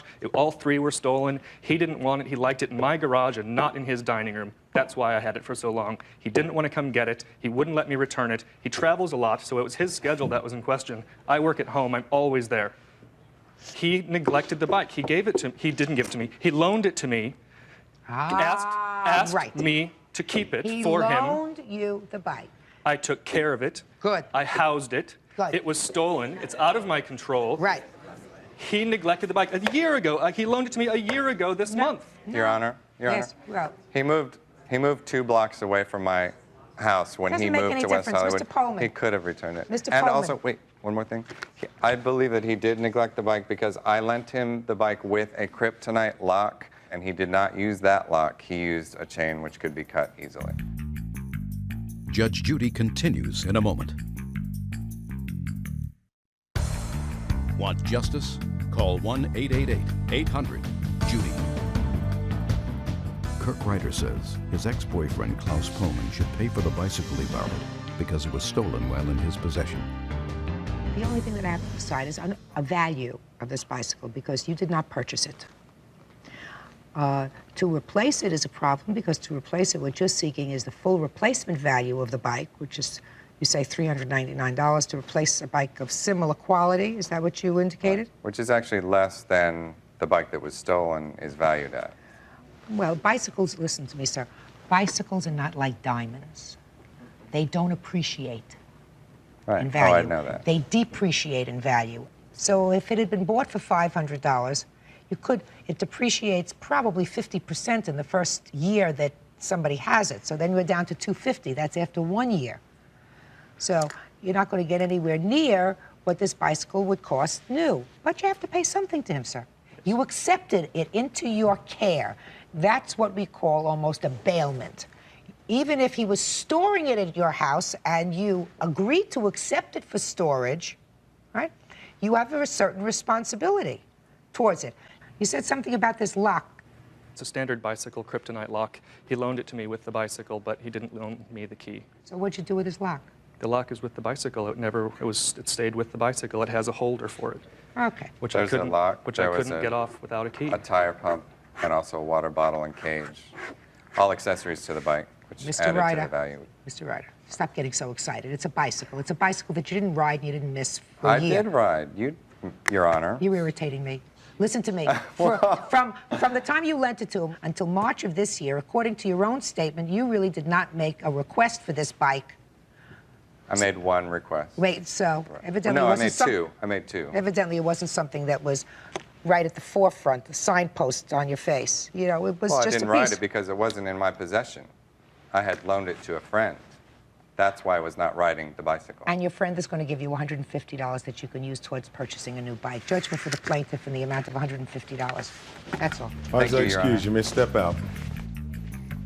Judge Judy continues in a moment. She was married and made $1,000, $3,000. Almost $3,000, yes. She says that you didn't make any loans. Whatever you gave her were gifts. Gifts. How did you meet each other? Through a friend of mine's wedding. We both were involved in a wedding, and the lady that my buddy was married. This relationship last that you developed? About 2.5 years. It's a long time. You were living with your husband at the time? Yes, and it was 2 years, ma'am. Now tell me about these loans that you made to her during that time. She'd asked for me to clothes and different things, and I gave her the money. At different times, she'd call and say, I need this much. I wrote a check for this amount, and I can't cover it. We put it in the bank on several different occasions. On the receipts, I have all the bank receipts. What makes you think that they were loans, sir? Well, the money I put in her account, I told her that had to be paid back. I gave her money also out of my pocket on different occasions. I understand the dynamics of this situation from the papers. Were they loans? Yes, at that time, yes, they were. Which ones were loans, sir? The ones I have, the receipts from my bank account to her, about here, 100 there, I told her don't worry about paying back. Now, Mrs. Blick, $2,920 is what he said he has in bank receipts. Do you remember getting that kind of money from him? During this 2-year period, you were living with your husband or you were living with him? For deposit to the account of Rob Blick. That's her husband. I wrote It's it. a joint account. There's 2 receipts there on the same day. I think one's for 50 and one's for 110. From if this was a joint account? Ma'am, it's a joint account, okay, yes. But if he owed me the money, I would give him the money. This account, he doesn't. Basically, You're not answering my question, Mrs. Blick. No, he didn't ask because this account, basically, I take care of. No, ma'am, it was not. Well, tell me about it. You tell me about it. And we're not talking groceries here. It into your account. And you're telling me that none of this was a loan. Judge Judy will continue in a moment. I'm not insecure, with our stand because of her son, her one son. Marriage, obviously she was, but we're working through that. And later today, 7 years, I'm his best friend. Like, I don't know him You enough. were my best friend. Well, Megan, you know what? Why it's not there. And I won't call and harass her. And she agreed to that. What did she say? She said that she would start putting the money in my account. I told her I wanted $100, 50 to $100 a week. And she said, I can't promise you nothing because I have my truck pay. Well, Mr. Durand, you know the old song, never get involved with a married... The woman never needed money. If she needed money, she'd come to me. I never asked questions. Responsible for half of the debt. That's right. You have a countersuit, sir, you with a large debt. Yes. And you feel as if he should be responsible. Yes. Some of that's... Your Honor, this is number 34 on the calendar in the matter of Saunders versus Thompson. Parties have been sworn in. Judge, you may be seated. I gather from these papers you two were engaged, going together for about 10 years. Yes. Is that right? Yes, ma'am. And at some point, Mr. Saunders, according to your complaint, you went away for about 2 years. Yes, ma'am. Is that a euphemism for jail? Yes, ma'am. What were you incarcerated for? Because that becomes important. Aggravated battery. On whom? Not on her. No, ma'am. Was there a weapon involved? No, ma'am. And during the time that you were going to be away, you left the defendant your car, Yes, ma'am. a gun, Yes, ma'am. and access to your money. Yes, ma'am. Where was the money? Originally, before I left, I resigned from my job. The money was somewhat about $20,000 in a K plan. And A Florida retirement plan. Yes, ma'am. She had the power of attorney so that she could handle the work, get the money, and handle it. So then you come out of jail and you sue her. Not together anymore. Yes, something like that. Well, then let me hear the story, sir. I came out and to retrieve, before getting out, I realized that we were no longer going to be together. I just wanted to come out and receive my property, get rid of the gun, sell it, get my Jeep, get an insurance policy that she had of mine, power of attorney back, and go on with my life. Subsequently, I tried to talk with her and get her to give me these things back so that I could go on with my life. She, in turn, gave me problems. They went on for months and months. I couldn't get any of this stuff back. Do you have your Jeep? I eventually did get it, yeah. Now, the Jeep I got immediately, but a couple of weeks down the line, I realized that it had some problems in it. A leaning wheel. She had told me before I got out that the windshield was cracked again for the third time, you know, and I was missing a lock, computer lock that goes to a burglar alarm. That's, you know. All right, let me get to this gun, because I think that's going to be the easiest thing to take care of. What happened to his gun? I had been carrying the gun in the vehicle. Why? At the suggestion of Mr. Saunders, because I did travel every weekend back and forth a considerable distance. There was one occasion where... Travel where? To Illinois. For what? To visit him. Okay. There was an occasion where I had a blowout with the tire. Somebody approached the vehicle while I was waiting for the repair service, and at that time he suggested I should keep the gun in the car for emergency situations like that. Is that true? No, that's not true at all. Ma'am, I've been with Kim for 10 years, a decade before I went away. Kim has never touched a gun. She was scared of them. If I had one in the wrong spot in her way, she would come get me to move it. I know that she's as awkward with a gun as she would be with an elephant. Miss Thompson, what happened to the gun? We're going to start over again. I was going to go visit Mr. Saunders for a family event. I knew that the vehicle would be searched, so I'd taken the gun out of the car and left it in the home of my third party. What third party? My witness, Mr. Hogue. This is your new boyfriend? Yes. So you took the gun out of the car and gave it to him? I did not give it to him. I put it away, and I informed him that I was going to leave the gun in a certain drawer in the house. Why didn't you leave the gun in your house?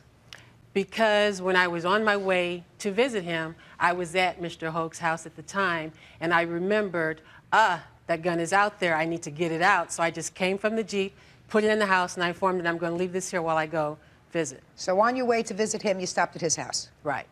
Had you told him you had a new relationship? Yes. Is that right? Somewhat. I found out on getting out of jail, I found out when I got into my Jeep and opened up the glove compartment and hotel receipts fell out. That's how I found out. Step up here, sir. Because I want to deal with the gun first. What happened? Your name? My name's Gerald Hogue. Mr. Hogue, what happened to his gun? There was a disturbance at my house. What kind of disturbance? There was a fight between some friends. The police came. They asked were any weapons in the home. I told them yes. They seized the weapons. When I talked to Mr. Sanders about his gun, I told him where his gun was. I told him what he needed to do to get it back. So the gun was really seized because of a problem that existed in your house with the Exactly. police. Yes. And your gun is, you have the license and registration for your gun? Yes, ma'am, I do. You know that you can go to the police station and get your gun back if you can Yes, prove it's ma'am. yours. But I was told so many lies. Originally, she told me that she had the gun. Well, she already told me one lie, but now we got to the root of it. Yes, ma'am. But recently, I just found out that, and this is at his word, that the police and I think Jennings have the gun. I have been told so many lies that at a certain point, I stopped dealing with them. I figured I would take it to the court and let the court sort it out. Mr. Saunders, really all you have to do is go to the police station. When the police have confiscated property, and you can identify that property and satisfy them that the property is yours, and I assume your registration for that gun says what kind of a gun it is. What kind of gun is it? It's a Taurus 9mm. You don't need that gun for any particular reason, sir. No, ma'am, I don't need the gun, and as a convicted felon, I'm not allowed to have a gun, so therefore they will not give it back to me. Ah. Okay. Your Honor? Yes. May I say something, please? Yes. I did call the police to try to get the gun back. I informed them that I had power of attorney for that the gun was not Mr. Hoag's, and that I did have power of attorney plus the receipts for the gun. They told me that since I was not the registered owner, that I could not get the gun. I would have to go to court in order to do so. I had contacted a lawyer. They told me it would be $258 to get the gun. I did not feel that I should put out additional monies when Mr. Saunders still owes me money. The reason his gun is at the police station, his property, whether it be a gun, whether it be a hat, whether it be a collection of baseball cards, is because of you. Right. So he has to be compensated for that. That's his property. He can't get it out because there's an impediment to it. But the reason that the gun is there is because of you. So you can become the registered owner of the gun for the limited purposes of selling it. And then he gets the money. Judge Judy continues in a moment. She told me already 3 lies today, and we've only been together for 15 minutes. That's why. Real cases, real people. Judge Judy. Lauren Saunders wants compensation from his ex-girlfriend, Kim Thompson, because her new boyfriend smashed his Jeep and lost his handgun. What other monies do you say she owes you? $2,600 for a wheel on my Jeep. $900. Just a minute, $2,600 for the wheel. Why? Well, when the car was returned to me, the wheel was leaning. Yeah. And it was in her possession, and I figured she owed me for it because who knows who she let drive it. Well, Mr. Saunders. Yes, ma'am. When you lend somebody a car or turn a car over to them for an extended period of time, you assume that that car may be used, driven by her, driven by someone else, and you take certain risks. You're not going to get the car back in exactly the same situation as when you went in 2 years ago. You're a different person, I assume, than you were 2 years ago when you went to jail, right? Very much so. Very much so. Yes, ma'am. So's your car. Yes, ma'am. Yes, ma'am. But also, that wheel was leaning so bad that it's unsafe. I do not assume to get my property back in an unsafe condition. Also, ma'am, I'm not upset with anything that happens to my stuff in her possession. But when she lends it out to third parties, that's what I have a problem with. And third parties also who aren't honest. Well, your arrangement with her was that she paid for the car, make the car payments while you were away, and she would have access to the car. She agreed to pay for the payments. I also, with the money that I had that she was in possession of, said to her, if you have any problems paying for it, pay for it out of my money. Did you use his money to pay for the car? No, ma'am. That's untrue, ma'am. I have paper right here stating that she did. I may have made 3 car payments with his money. Well, why don't you... I just asked you a question. You said no. I'm talking about over the 2-year period. I used my money to pay for that vehicle. Well, you were driving the vehicle. And he was driving the vehicle, right? No, ma'am. He used the vehicle one time. I don't believe you. I don't believe you that he used it one time, and the one time he used it, he was in an accident. Is that what you're going to tell me? Yes, ma'am. Baloney. Miss Thompson. It was an ice storm. Miss Thompson, I don't care if it was an ice storm, a tornado, or a typhoon. If you think that I believe that you only let your boyfriend use that car once, I was born in 1965. Excuse me. I also have a copy of the report here also of the accident. It says nothing about an ice storm. Whether it says anything about an ice storm, listen to me.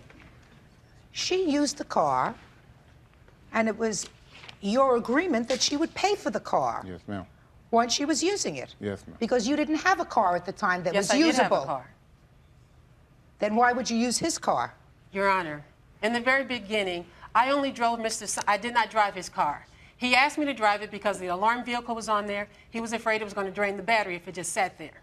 All you have to do is put the car up on blocks and take out the battery. Isn't that right? If you're not going to use it for a long time? I don't know anything about that. Well, you So should. initially, I started driving it just on the weekends. After my car went down in '96, then I started driving his car on a daily basis. So you used it all the ma'am. time? Full time in '96. So? But used that it. was a full year after I had been given possession of the vehicle. Ma'am, I gave her the car with 37,000 miles on it. I got it back with somewhat of 70,000 miles on it. Right. Because I can somebody basically tell me drive something? 150 miles I'm just a day. interested. I'm interested in, these are the expenses from your 401k, is that right? That's what itemized description of what she Who gave me. uses all these Bibles? I was giving them out. You were giving them out from jail, in jail? Yes, ma'am. He spent hundreds of dollars on Bibles to give to other inmates. I could think of worse things. You were driving this car when it was in a bad accident, sir? Yes, ma'am. Did the insurance cover the cost of that? Yes, ma'am. And what was the cost of repairs for the car? A little over $5,000. And how much did the insurance pay? Everything except for $300, my deductible. I don't see where she owes you a whole bunch of money, sir. I think she owes you for the gun.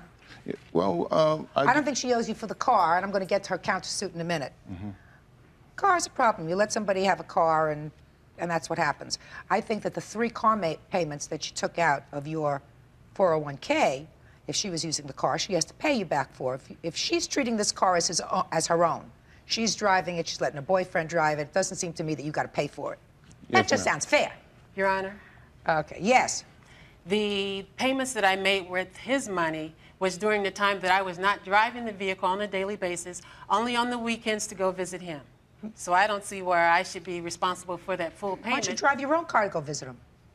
Because his car was newer, he wanted me to drive his car. That's untrue. Her car. I don't believe, Miss Thompson, that he ever said that to you. Her car was Your down. problem is when you tell a lie once to a court, the court tends to look at everything else that you say with a certain amount of suspicion. Amen. I don't believe that he ever said to you, please drive my car instead of yours, and I also don't believe that you only drove his Well, I'm car on the telling you. weekends if you're telling me that his car was newer than yours. Judge Judy continues in a moment. Lovers that have been together for a while can feel when the other person is drifting off. Real cases, real people. Judge Judy. While Lawrence Saunders was in jail, he claims his girlfriend found a new man who damaged his Jeep and lost his gun. I see 2 car payments that you made, $854 out of his account. Because it was behind. Well, he was in jail.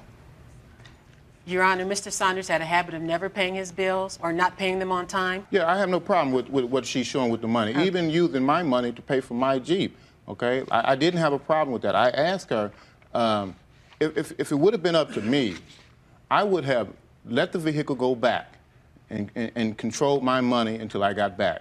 She said, no, I'll help you, I'll do it for you, you're gonna need a vehicle when you get out, no problem. And I think she did pretty much a good job with the money. Oh, so what are you here for? Are you just mad at her? No, I'm not mad at her. So Again, my car was not, she promised me, I asked her to promise me that she wouldn't give my stuff away to a third party. Some guy, I figured that, I'm going for a while, I'm not a fool. She might be dating, she wants to date. I mean, she's a young girl. She shouldn't be strapped down with some guy that's away, okay? Go ahead, do your thing. But if you're going to take care, you gave me your word that you would take care of my stuff. If you're going to take care of my stuff, take care of my stuff. If something happens to it, that's an act of God. But if you're irresponsible and you're handing it out to people, you're handing it out to people that I don't know, you're handing it out to people who aren't above board. It's not honest. That's my opinion, but I can express it. But you gave her permission to do that. I gave You her... expected that she might let somebody else drive the car as long as she was responsible. No, I didn't. You didn't? I asked her, and she promised me that she would not. Is that true? Yes, Your Honor. Okay. And you did. You lent it to somebody else.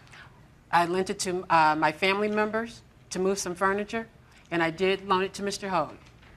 And you had promised him that you wouldn't? Yes, ma'am. And sir, how much did it cost you to fix up the car? I had a figure of actually around 3,700 that I lost in trading the car in. So if he says that he lost money because the car was not driven appropriately by you, Mr. Hogue, some members of your family, and was in an accident, don't you think he should be compensated? No. Well, but you think that you have a counterclaim against him for what? You're countersuing him for $5,000. I'd like to hear for what? For the monies that I paid on the Jeep, Mr. Saunders said that I could have used his money, but he didn't have enough money to cover the cost of the vehicle. So you want him to pay you for his car that you were using while he was away? I'm suing him for the fact that he has been, in my opinion, very dishonest about the whole transaction with the vehicle. Why? Because, Your Honor, he had initially told me that he was going to pay me back for keeping his vehicle. Did you ever tell her that? No. I believe that you never told her. Ms. Now, Thompson, why would you believe him and not me? Because you told me already 3 lies today, and we've only been together for 15 minutes. And he That's has why. not told you a lie? That's why. And because it doesn't have the ring of truth. What you're saying doesn't have the ring of truth to it. It Your just Honor. doesn't. And let me tell you why. Because there were times when he had plenty of money in the bank, and you didn't take the money out of his account to pay for the Jeep. And because according to his statement, which I believe, without his prior authorization, you went and refinanced this car because the payments were too high so that you could make the payments. Is that true? No, ma'am. You mean this car was never refinanced? Yes, it was. I refinanced the vehicle with his credit union because it was a cheaper monthly payment and less of an interest rate.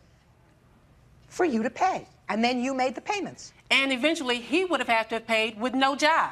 How was he going to make a $427 payment each month with no job? Ms. Thompson, so what you're telling me is while you had a new boyfriend, you were concerned about what would happen to Mr. Saunders when he got out of jail. Judge Judy is ready to rule. Ms. Thompson, so what you're telling me is while you had a new boyfriend, you were concerned about what would happen to Mr. Saunders when he got out of jail. Yes, I was. The countersuit is dismissed. On your lawsuit, sir, this was a very good lesson for you. Yes, ma'am. Right?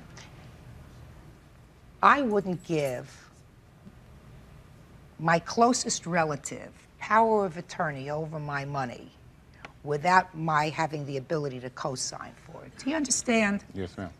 Very bad idea. I am only dealing now with this gun because as far as I'm concerned with regard to the Jeep, which is now sold, she used it, she paid for it for a substantial period of time. You sold it, whatever monies that you got, you lost money, but some of the monies that you got for it were monies that she paid. It was almost like renting a car from a rental company. She had the ability to use that car for almost 2 years, so she used it. It's a wash. You owe for the gun. The gun should not have been in his house. The gun should have been where he left it, in a vault, someplace safe. Judgment in this case is for the plaintiff in the amount of $200. Thank you, that's all. Parties are excused. You may step out. Back goes to your right, please. Judges, number 10 on the calendar in the matter of McBriar versus Golden. Parties have been sworn in, Your Honor. Be seated, please. Have a seat. I've read your papers. Ms. McBriar, according to your complaint, you and the defendant lived together for about 4 years. Yes. During that time, he says he paid all the bills. Is Yes. that right? That's right. But prior to your separation, which was not a happy one, according to what I've read, she says you ran up a phone bill of about $640. That's not true. Well, tell me about it. Your Honor, I have the phone bills right here. What I do, Your Honor, is every month I am on a fixed income. So every month... What kind of fixed income? I am on disability. I am on SSI. Okay, so every month what I do is I call the phone company and I asked one of the reps what is the amount of my phone bill before I even get it, so I'll know how much I'm going to pay out for my phone bill. So on April 17th, I got up and I called the phone company. Bernard was still in the bed, he was asleep.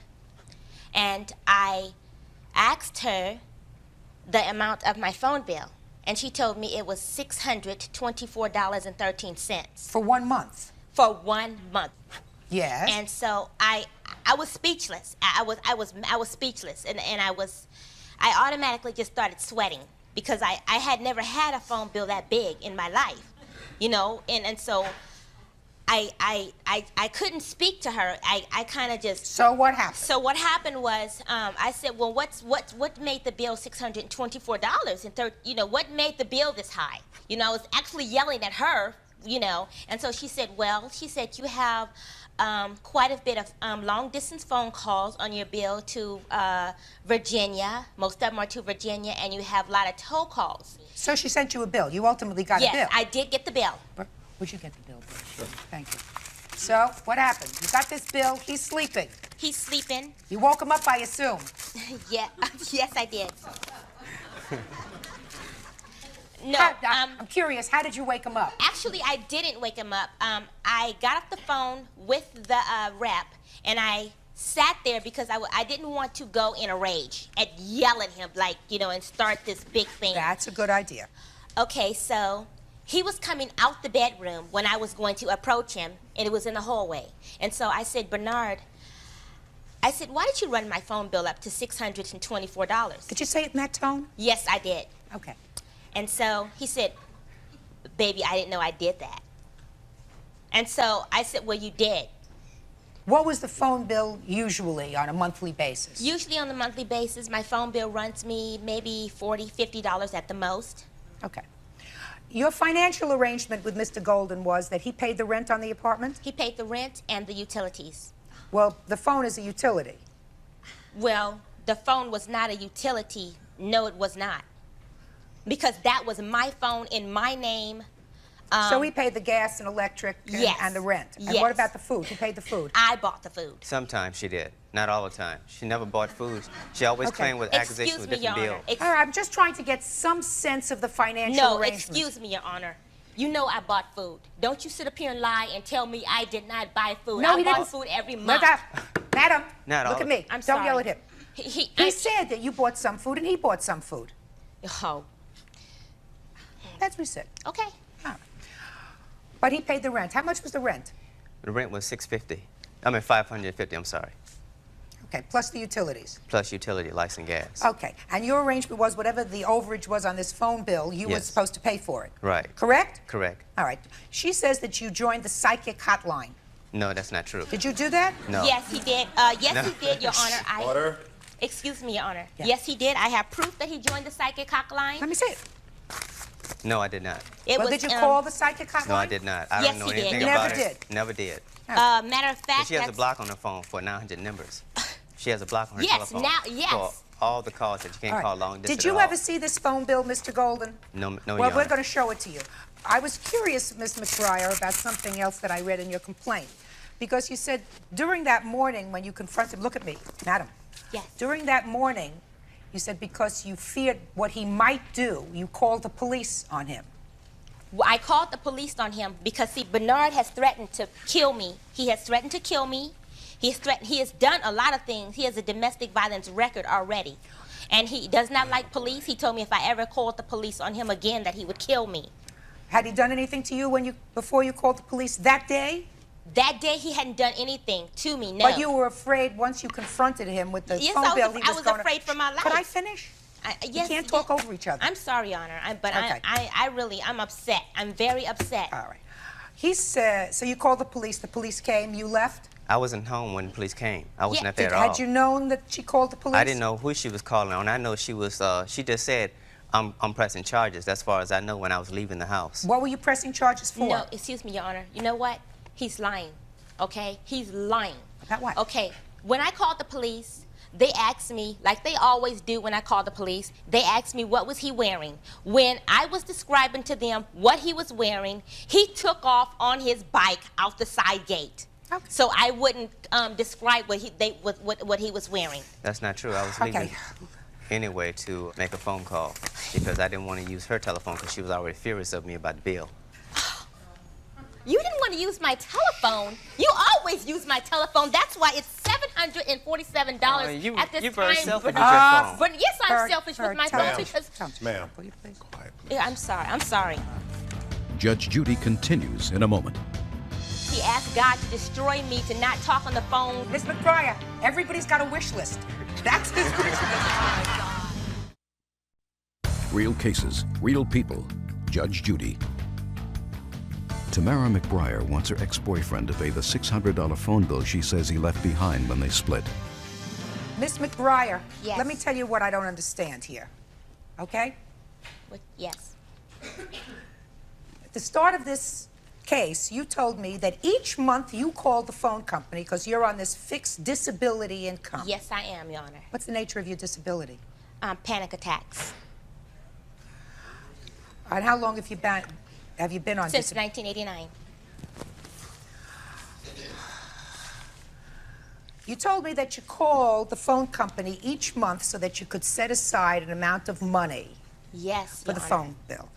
Now, these phone bills that you've presented me with, so I assumed when you called, this $624 was for 1 month.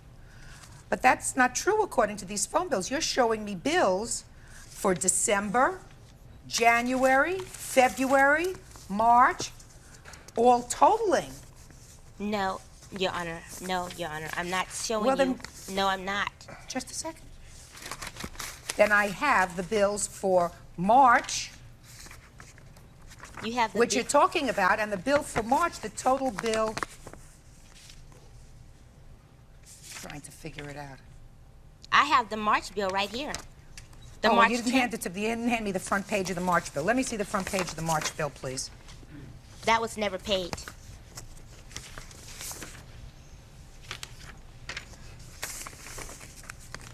Also, this was... Shh. Listen to me. I want you to look at these bills, madam. You're telling me that all the phone calls he made that are in question now are the bills for that 1 month, March and April, because you told me that you called each month before that to get your bill. Yes, I do, Your Well, Honor. then take these back. Take a look at those. Those say December and January. Okay. Am I correct? Am I correct? No, they say April 10th. No, keep reading. April 10th. Read the phones. Read the dates on the phone calls. Okay, yes, the dates on the phone call, those were the dates that the phone calls were made. December, correct? Yes. January? Keep going. Keep looking. I see December, January. Yes, I do, Your Honor. Okay, so I assume you paid those. No, I did not pay these. Well, so I'm not following you. If you didn't pay those and you got those bills in December, January, February, and you didn't pay those bills, then you knew that there was an outstanding balance because your March bill is only $120.97. Right. It's $120.97. Yes. That's money that I had to take and pay for Bernard because, see, when I would ask Bernard to pay the phone bill, he would tell me that he couldn't give me the money at the time because he had to pay the rent. But I would try to explain to him that I have to pay the phone bill because my phone would be disconnected. Let me tell you what I don't understand. Those bills that I returned to you had a lot of long-distance calls, December, January, a whole bunch of long-distance calls that you have marked off as Bernard's calls. Exactly. You, of necessity, had to get those bills in either the end of December or the beginning of January, the beginning of February. What did you do with those bills that you got? What did you mean what I did with that? Did Bernard pay them or did you pay them? I paid them. He had all those long-distance calls on December and January. Didn't you discuss that with him? Yes, I did. Did he pay them? No, he did not. Had she discussed them with you? No, well, the early ones in the past she had, and I gave her $100 before the month before I vacated the apartment. I gave her approximately $100 on the phone bill, contribute towards it, to make for all my calls, local or long distance. And that's when when she told me about the new bill, was the bill had not came yet after I gave her $100 for the first bill. That new bill came after I have gone and left the apartment, vacated. Well, Your Honor. you see, this new bill for $661 doesn't list the phone calls on it. Well, you asked me for the whole bill. I understand that, but it's very hard for me to follow, Miss McBriar, because on the last bill, it doesn't list the phone calls. How is he supposed to know which phone calls he made? It doesn't list the phone calls because those are the phone. Okay, that $661 is including. It hasn't been paid yet because I can't pay it. I don't have the money because they're Bernard's calls. I mean, I want my money for my phone bill. Your Honor, listen to me, please. Yeah, I'm trying. Please listen to me. I'm trying. This man, this man here is lying to you. No, listen, Miss McBriar, look at this. I want you to look at your March 10th statement. Okay? Look at your March 10th statement. How much does it say is owed on the March 10th statement? $120.97. All right. So as of March 1997, you owed $120. Yes. Just a minute. Okay. Where is the April bill? I have the April bill. Tell me what is owed. And just a second, when did you move out? I moved out possibly on the, let's see, what was it? It was, what was it, date? That's about March. No. What date did he move out, He madam? moved out April 17th. I knew she'd remember. Women always remember those things. Then forget. He moved out on April 17th? Yes, he did, Your Honor. All right. Now, so your March bill was $120. Yes. Now let me see the April bill. Okay. April, here we are. Let me get it together here. Okay, this is the April bill. Let me see it, please, with all the Hold calls on. on it. Let me make sure I got them together for you, Your Honor. Okay. Judge Judy continues in a moment. I'm not going to let anyone run my phone bill up to $640 and not pay it. That's just not me. Real cases, real people. Judge Judy. Bernard Golden says he shouldn't have to pay a $600 phone bill because he supported Tamara McBriar for 4 years when they were living together. Oh, you see, I see what happened, Mr. Golden. Now I got it. You made a lot of third-party calls. Because evidently the third-party calls that you made, whoever it was said, I'm not accepting these calls, so they put it all back on her bill in April. Is that what happened? That's exactly what happened, Your Honor. Yeah, I knew I'd get it. I knew I'd get it. I knew I'd get it. Because the April bill, sir, reflects the fact that all of these phone calls were made in December. Called from Pasadena to Washington, Sacramento, Hampton, Monterey. You know what people in those areas, sir? What were you doing, making third-party calls? Listen to me. Were you making third-party calls? Making third-party calls? Yes. That's what I said. I was making collect calls. Well, evidently, whoever initially took the collect call, sir, decided against it. Would you show him these numbers, please? Now, Mr. Golden, you say in your answer that this is all a conspiracy, sir, because she's got a new boyfriend. She wanted you out of the house. That's true. That's true. That's 100% true. Yes. Yes. Plus, what happened was with conspiracy is that she's been talking to her ex-lover for a long time since she's been with me. He's been using up his dad's credit card and showering her down with gifts from the body shops, spending Christmas gifts. Mr. Golden, did you join the psychic hotline? No, ma'am, I Yes, did not. he did, Your Honor. No, I'm ma'am, I sorry. did not. Take a look at those. Take a look at those. I don't know bills. how that got on his bill All because right. she has a block. Okay, take a look at those calls, sir. Those numbers have a familiar ring? Some of them do. Some of them do. Yeah. Some of them, not all.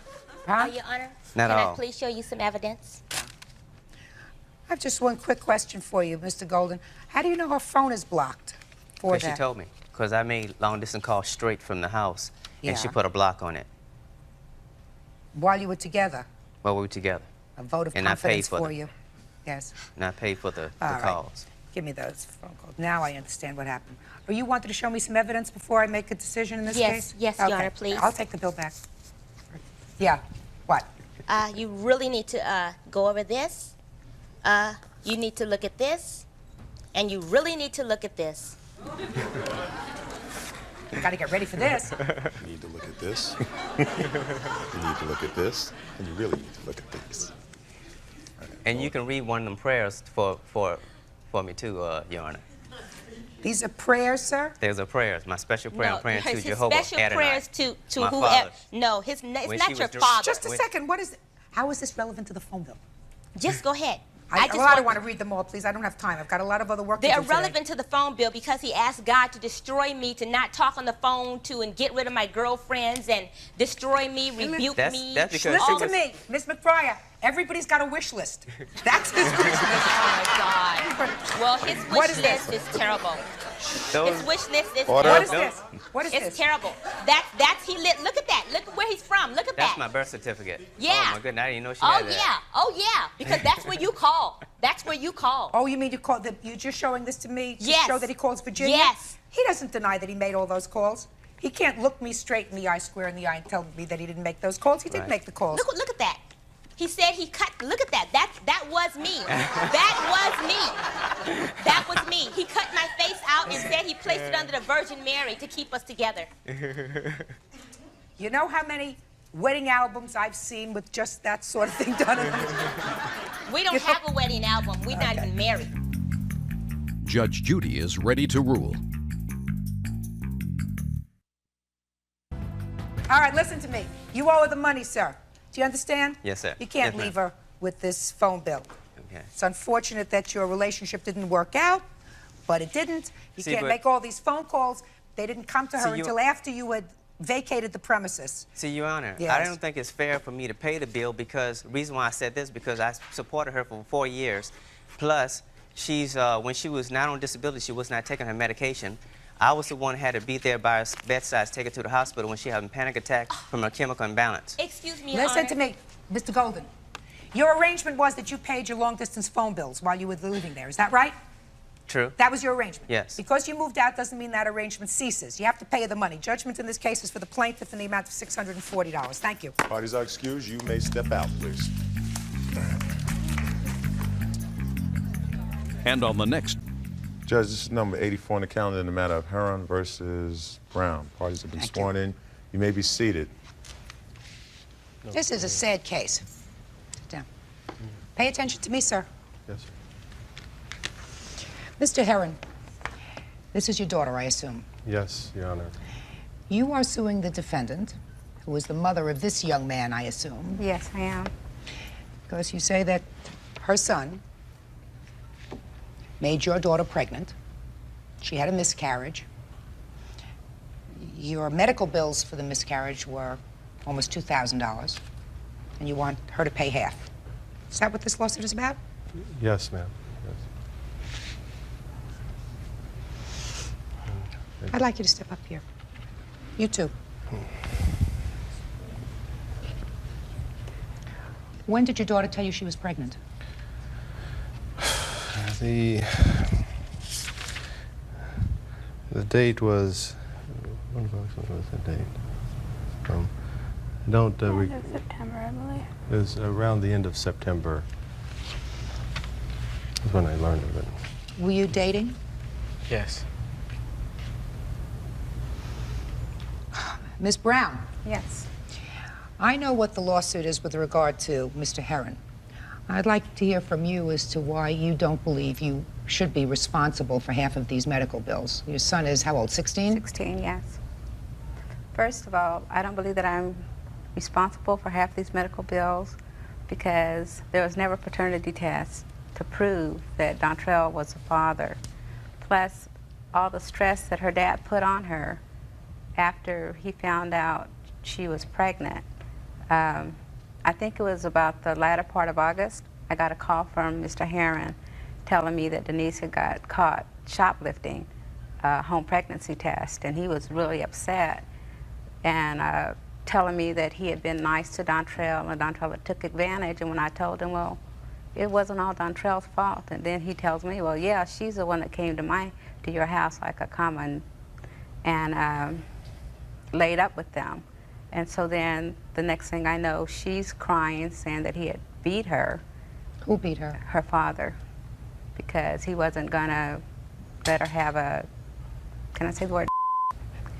I would prefer you didn't. Okay, well, baby. And she stayed with her friends' houses, and even my daughter was concerned about her and was gonna let her stay with her because she was going through a bunch of turmoil. And I feel that all the stress that he put on her, and first of all, you know that being pregnant for the first time, you're scared as it is. Well, how old are you? 16. 16? And to have undue stress and pressure put on you by someone that's supposed to be protecting you then. So I feel that he caused the miscarriage by all the stress, and that there was never a paternity test to say that Dontrell was a father. I don't see how he can tell me that I'm responsible for half the medical bills. Mr. Herron, I'd like to hear from you. Yes. This is absurd for them to even suggest that her son is not the father. It's an insult and it's appalling. Well, I don't think it's an insult and it's appalling, Mr. Herron, at all. Quite frankly, I'll address that. I'll address that first, and then I'll get to the stress part. I would like to say that my daughter has been an honor student for her tenure in school. She's currently the treasurer of her high school. She was elected that. She doesn't sleep around or fool around or anything. This was the only boy that she had been seeing. And the first time I met this young man was he had been arrested for drugs at his junior high school. Helen here, she's is pulling, you know, anything, this stuff about beating Denise is just totally absurd. Is that true, sir? It's absolutely not. Did your father hit you, Denise? No. No. Would you tell me if he did? Yes. It was, Mr. Herron, what Ms. Brown is saying is not so bizarre as you may think, sir.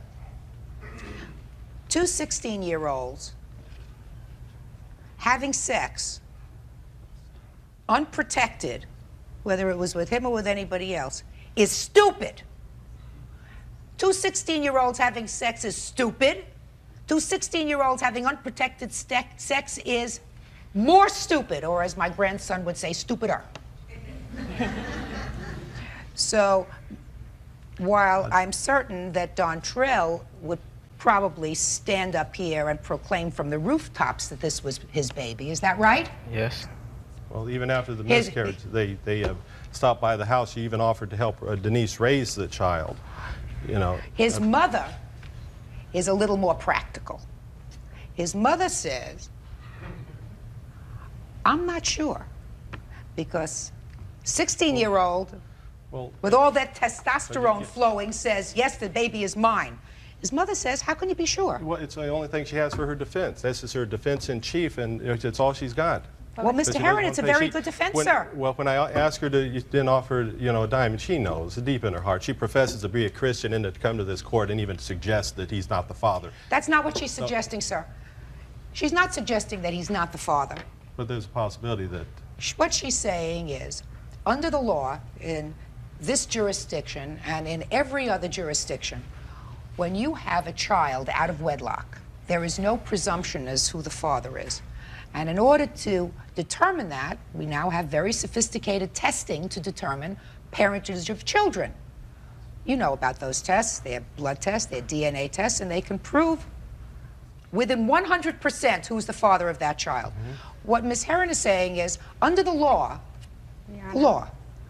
there is no proof that Dontrell is the father of this child. When you're married, it's a different story. When you're married, the law presumes that you are. So we're left to go with a preponderance of the evidence here, which my daughter doesn't sleep around. They know that. They know what kind of girl she is. She doesn't have time for it. She's an honor student. She's, you know, keep track of her, you know, as best I can. You didn't keep track of her very well, sir. But if she was such an Just a second, you didn't keep track of her very well. Well, I said as best I can. You know, I do operate a business, and Mr. Herron, that's what Ms. Brown is saying. But if she was such an honorable student and such an honorable person, she wouldn't have swore to tell the truth and then turned around and lied that you never beat her. You're the one who's... Listen to me, don't fight with each other. Did you tell Dontrell, who was your boyfriend, that your father hit you at some point in the kitchen in your home, because that's what's in these papers. Did you tell? No, look at me. Don't look at the floor, Miss Herron. Did you tell that to him? Judge Judy continues in a moment. If my 16-year-old daughter came home pregnant, I guarantee you there'd be a lot of stress in my household. A lot of stress. Real cases, real people. Judge Judy.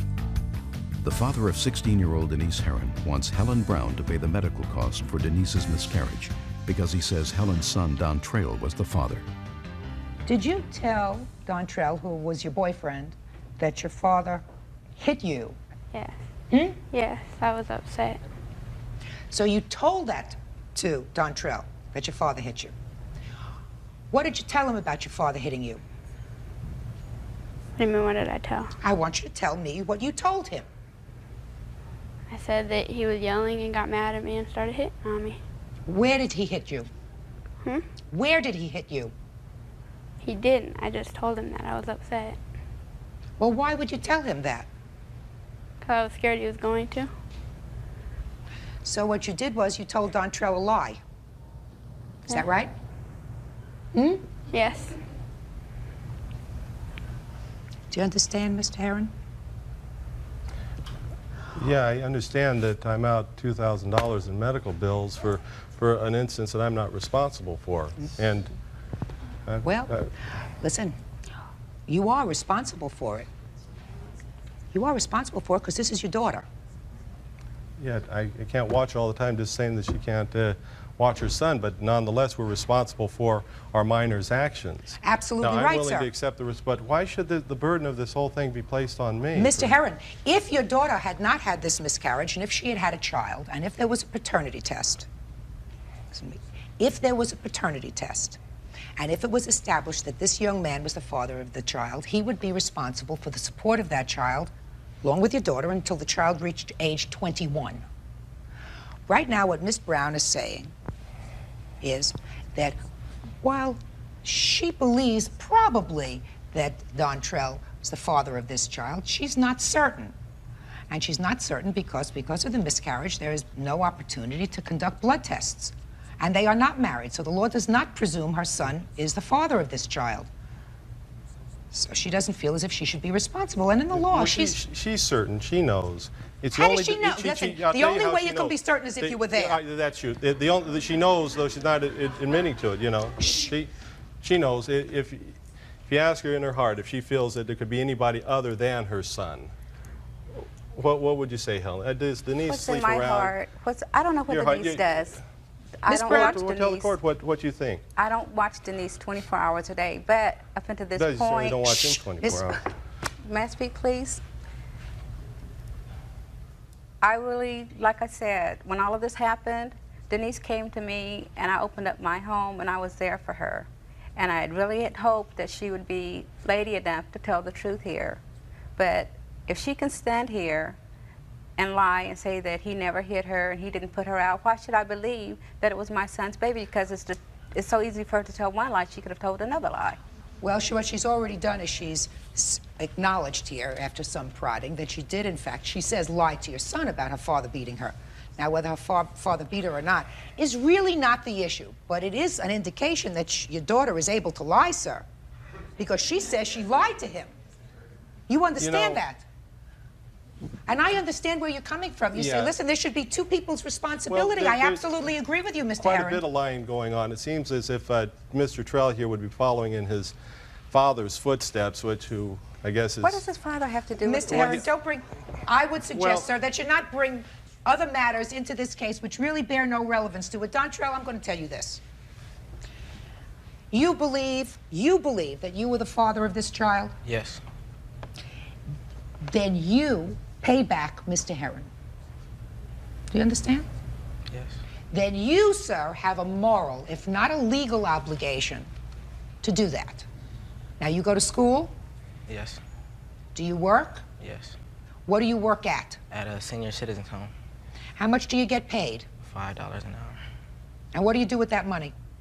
Oh, I haven't gotten paid Speak yet. up, sir. I haven't gotten paid yet, ma'am. When did you start working there? It's just a summer job. And you're going to keep that summer job? Yes. Well, then I would suggest, Mr. Brown, that if you want to try to get back into this family's reasonable graces, you're never going to get into their good graces, but reasonable, and assume some sort of moral responsibility for an act that you probably had something to do with, you will see to it that each time you get a paycheck, Mr. Heron gets a check or a money order. Do you understand? Yes. Hey. Yes. What are you looking at? Where are you looking all over the place? Do you understand that? Judge Judy continues in a moment. You got to learn to keep your pants zipped up, sir. Real cases, real people. Judge Judy. Vincent Heron says Helen Brown's teenage son made his teenage daughter pregnant, so they should share the medical costs. Your mother is quite correct. She's not responsible because they're not able to establish, because there's no baby here, that you're the father of this child. If you believe that you are, sir, you pay for it. You got it? Yeah, I got it. Well, are you going to do it? Yes. Oh boy. No, I don't. Listen And a I'm minute. the only one lying here? Just a second. I'm telling you this. I don't know whether you two young people still see each other, either with your parents' knowledge or without their knowledge. But if there is any remote possibility that you will have a long-term relationship, any, you better start paying back Mr. Heron. And listen to me, Denise. Look at me. I'm not going to ask you whether you still see him, because I'm not going to create any more difficulty than already exists. But if he doesn't start making those payments, starting this week when he gets paid to your father, I would suggest to you that he does not have the kind of character that you want to hook up with permanently. Do you understand? Yeah. Good. Your Honor, would a Yes. preponderance of the evidence suggest here that if he says that he's the father, I know that he is, Denise knows, Helen knows, but wouldn't the preponderance of the evidence indicate that I should get some kind of judgment? Absolutely not, sir. Okay. Absolutely not, sir. Mm-hmm. There is not a It's preponderance. as Listen much to me. in her favor as it is in mine. Listen to me. Listen to me. You could bring anybody in off the street and say, I believe that they're the father of this unborn child. I want to be paid half of my outlay of medical costs. The only question that I asked your daughter here today, Mr. Heron, was whether or not you beat her. She said initially no. Then we went back to her and I said, did you tell him that your father beat you? She said yes. Listen to me. You say it never happened. That means somebody is lying. Do you understand? There's no record of violence at our house at all. No, listen to me. Your daughter said, Mr. Heron, that she told Dontrell that you beat her. That was, therefore, according to you, a lie. Is that right?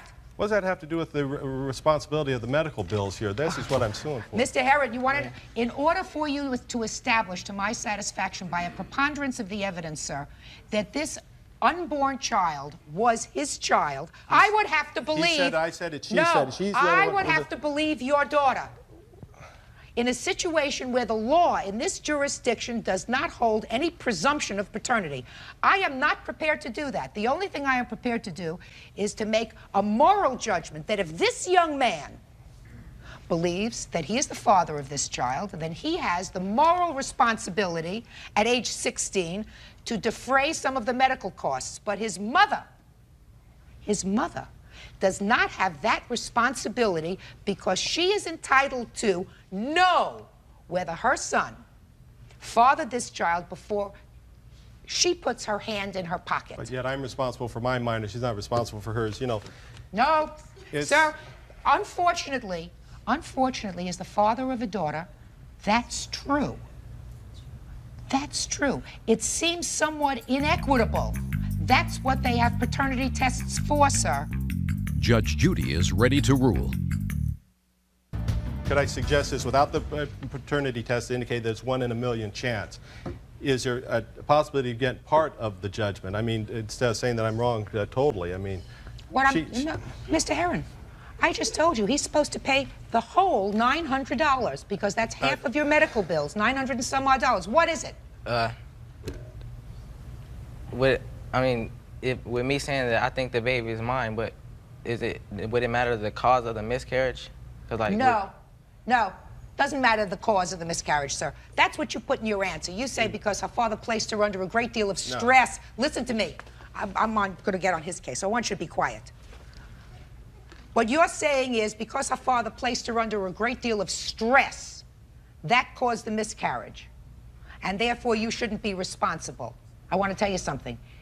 If my 16-year-old daughter came home pregnant, right, and the father, she said, was another 16-year-old who went to high school, I guarantee you there'd be a lot of stress in my household. A lot of stress. You got to learn to keep your pants zipped up, sir. Do you understand that? Yes. Keep yourself busy. Get 2 jobs. Think. Use your brain. You know, this is the time for you to use your brain. I know using other parts of your anatomy don't require that much effort, all right? But get 2 jobs because he's out money, and if what you believe is true, that you are the father of this child, if you believe that, then you have a responsibility, even at age 16, to help defray the costs. We understand each other? Yes. That's all. Parties are excused. You may step out. Out the back door to your right, please. Judge, this is number 11 on the calendar in the matter of Thompson versus Thompson. Parties have been sworn in. Judge, you may be seated. Have a seat, please. Well, this is a rather unfortunate intra-family dispute. According to this complaint, Mrs. Thompson, this is one of your sons. My oldest son. And this is your youngest son. Right. And it says here that you and your youngest son laid out $5,000 in bail money for the defendant. Yes. Who was incarcerated at the time for what, sir? Domestic violence. Against this lady? Yes. Who is now your witness? Yes. And you asked your mother and brother to bail you out? Yes. So what happened? Okay, he told us that he would be receiving over $3,000 income tax money and that he would be able to pay us back. He called you from jail? He was calling us from jail every day. How long had he been in jail at this time? He had been in there almost 2 months. I guess about 7 weeks. So this wasn't the first time you had been arrested for domestic violence, is No, that it right? How many times have you been arrested for domestic 3. violence? 3 times. Yes. In what period of time? Like all 10 years. All involving this lady? Yes. This time they kept you in, Yes. and you called your mom. Yes. So what did you do?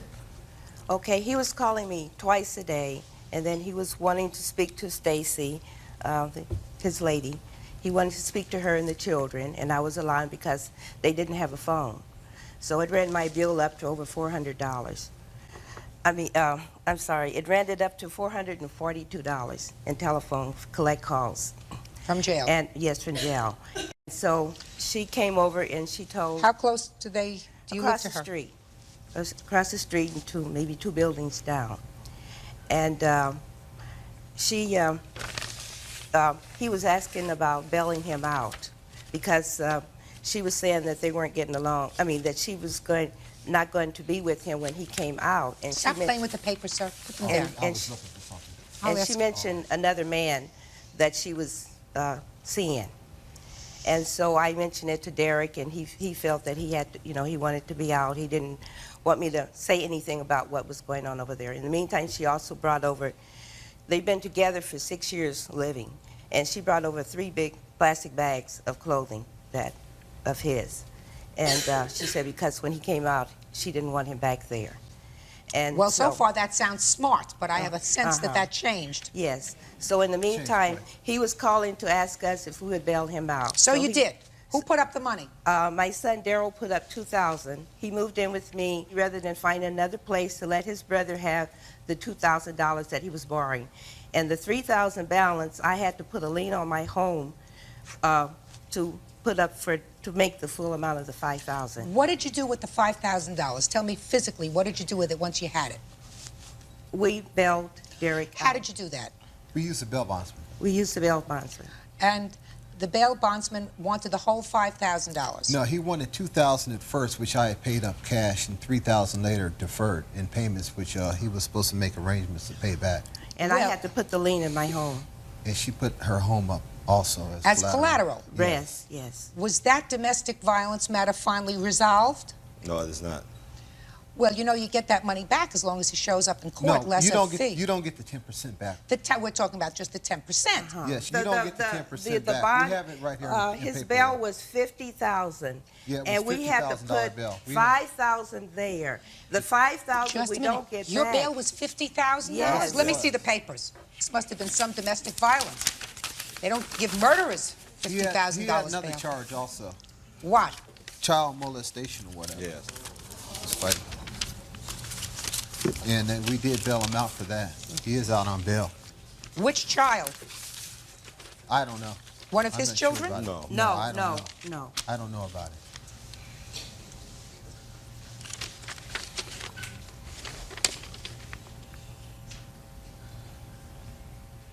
Yeah, you had $50,000 bail. That's what it says. Yes, and we did put up $5,000. And we had to put the $5,000. Which he does owe us. Mm-hmm. Now, another thing, he had said that he was going to pay us back once he got his tax returns, and he had went and filed his taxes. And this is the She proof has the proof showing that he had received his tax, getting back his income tax money without paying us back the cash money, which we had put up, which he had promised to pay back. Because personally, I had talked to him like twice over the phone. He was saying, "Well, if you bail me out, I promise as soon as I file my taxes, I'm gonna pay you right back or whatever else. I got so and so amount waiting for me." Did I not offer you $1,000? I had $1,000 of dollars and I gave it to you. No, you didn't pay me anything. Don't talk to each other. Talk to me. Okay. Yes, you both acknowledge that he offered you $1,000. He offered me $1,000. I told him I wanted $2,000, which he had owed me, not part of it in payment. Is your mother's house still collateral for this bail? Yes, it is. Yes, it is. Yes. Well, why haven't you paid anything to the bail bondsman? Oh, well, how am I supposed to? I lost my job when I got out. He Why? gets unemployment. Just a second. I do. But where did you get the $1,000 from? I was working part-time, and I made $1,000. So why didn't you just pay that to the bail bondsman to at least take $1,000 off the lien that your mom had on her house? I guess I wasn't thinking about it. Sounds to me like you've done a lot of not thinking. I had made arrangements with the bail bondsman to make payments. So how many payments did you make I to the have made bail? none. Let me understand this. You made arrangements with the bail bondsman to make payments, but you haven't made any. Yes. Why not? Well, I made arrangements with the bail bondsman. He said when I get it, then they give it to him. But until that time, sir, your mother is on the hook. Why don't you just make the payments to the bail bondsman? Why didn't you give the bail bondsman $1,000 and say, this is on account, take $1,000 off my mother's lien on her house? It's true. But in the meantime, he's received the $3,000 tax money that he didn't pay me back. He said he What'd was you do with pay it? back I received the $2,000. $3,000. Just a second. He got a van fixed, and it was over $2,000 worth of damage on it. He took the money and blew it. No, number one, the van was not, her mother paid for the van to get fixed. Thank you. I didn't pay for anything. Step up here. How can I ask you a couple of questions? Thank you very much. Judge Judy will continue in a moment. I really feel sorry for your 4 children. God, 4 children. Don't Well, realize the I'm sorry mistake for them. after you have 1 or 2 or 3, you gotta have 4 children with him. Gee whiz. Real cases, real people. Judge Judy. Daryl Thompson and his mom are suing his brother Derek for money they say they paid to bail him out of jail. How many children do you have with him? 4. 4 children with him. And how many times have you had him arrested for domestic violence? Oh, a couple. What? A couple. A couple is 2. How many? I don't know, 2, 3 times, a couple. About 8 times. Excuse me. It has never been 8 times. Just a second. Do you want to see 8 times? Let me ask you this. Look Even in the broke her records. hand Thank once you. trying to hit him.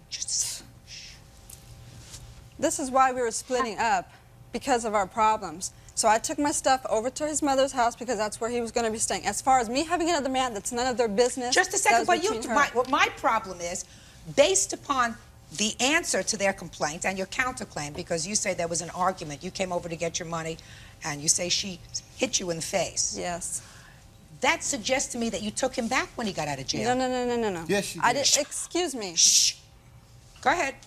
No, I did not take him back. He stayed at my house for 2 times because I care about him a great deal. He is my kid's father. I let him stay there. Fine, I had no problem with it. We were still separated at this time. The whole time that he was at my house, it was like a jealousy thing that she had. The whole time he was at my house, I was not even away. I was not even there. We just want the money back, primarily. Just a second. Just a second. Tell me about your countersuit. Let me hear the countersuit. Oh, I have a countersuit because when she came over one day, you know, she kicked him out of the house because she said he was staying at my house. That's not the reason for the countersuit. I'm getting there. I'm getting there. I did not kick him out. Hey! You brought my clothes. Listen to me.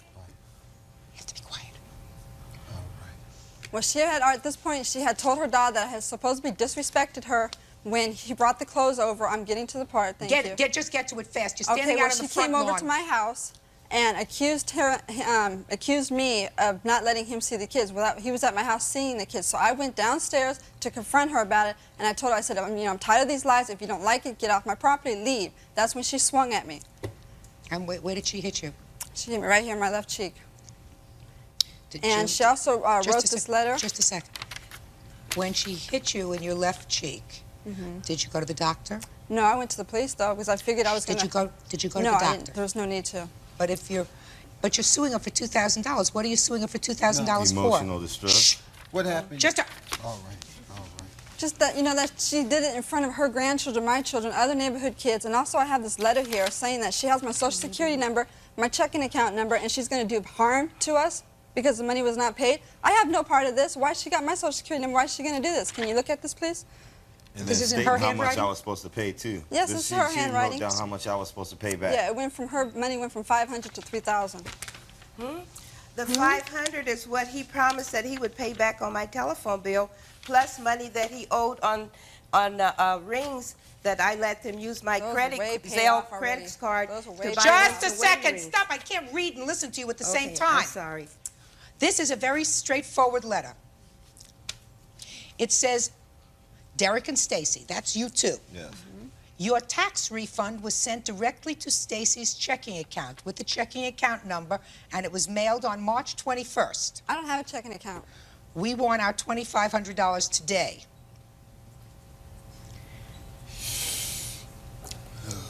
Nothing wrong with this letter.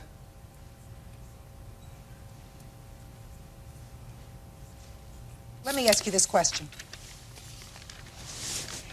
You had him arrested for domestic violence, which means he physically hurt you. How many times? A few. How many times did you sue him? How many times did you sue him? Have I sued him? I've never sued him. Why not?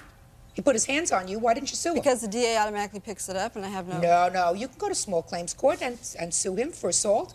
Sue him for hurting you. I assume that he hurt you very badly. If he was in jail on $50,000 bail. No, that's not what But $50,000 was why for. are you suing her? And I don't excuse the fact that she slapped you in the face, but you say yourself you weren't injured. Why in the world would I award you $2,000? Judge Judy continues in a moment. I'm very heartbroken, and I feel very hurt by the not being able to be with my grandchildren anymore. Real cases, real people. Judge Judy.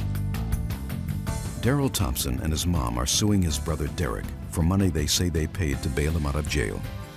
Why in the world would I award you $2,000? Just for the strain and everything that she's caused on me. My kids don't even want to be around them. I have a little baby. I want to tell you something about strain. Let's talk about strain. Let's talk about these two people that live right across the street from you. You have 4 children with their father.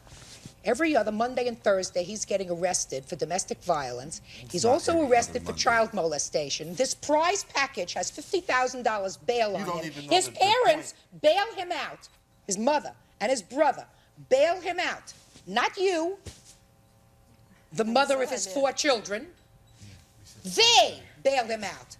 Well, I don't think they bailed him out because supposedly I was with a quote-unquote another guy. What different? No, they bailed him out. He never, you know, it's not like he put a gun to their head and told them to do it. He did it on they did it on their own. I want to tell you something. I feel that very has nothing to do with me, though. I shouldn't have to be problems with her or her daughter either. What I'm telling you is, and you're not listening to me, I really feel sorry for your 4 children. God, 4 children. Don't realize the mistake after you have 1 or 2 or 3. You got to have 4 children with him. Gee whiz. Listen, you're entitled to your money. Your house should not be in jeopardy. Thank you. Right? And you bailed your brother out. I assume you did so with the best of intentions. Yes. I'm going to suggest something else to you. This isn't the last time he's going to get arrested. That's my sense. hold on to your house. You won't be I belling will. about Hold it on anymore. to your house. Yes, I learned a lesson from this. Judgment in this case is for the plaintiff in the amount of $5,000, and the countersuit is dismissed. That's all. Thank you. Parties are excused. You may step out. Out the back, go to your right, please.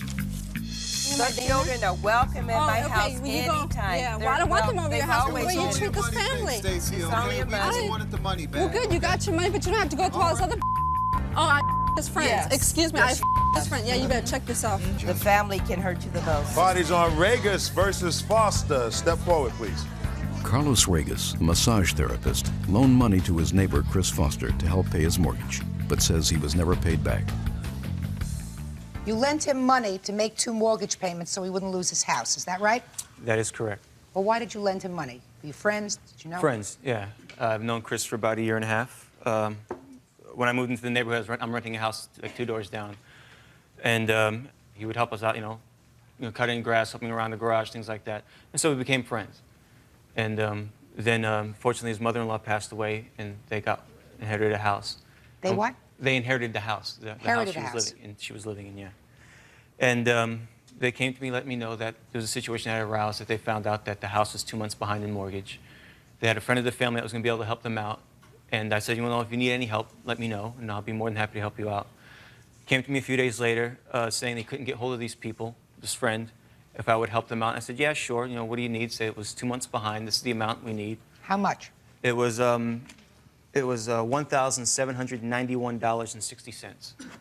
And you made, according to your papers, checks payable directly to the mortgage company? Yeah, to his mortgage company, yes. And I said, you know, I can't afford to lose this money.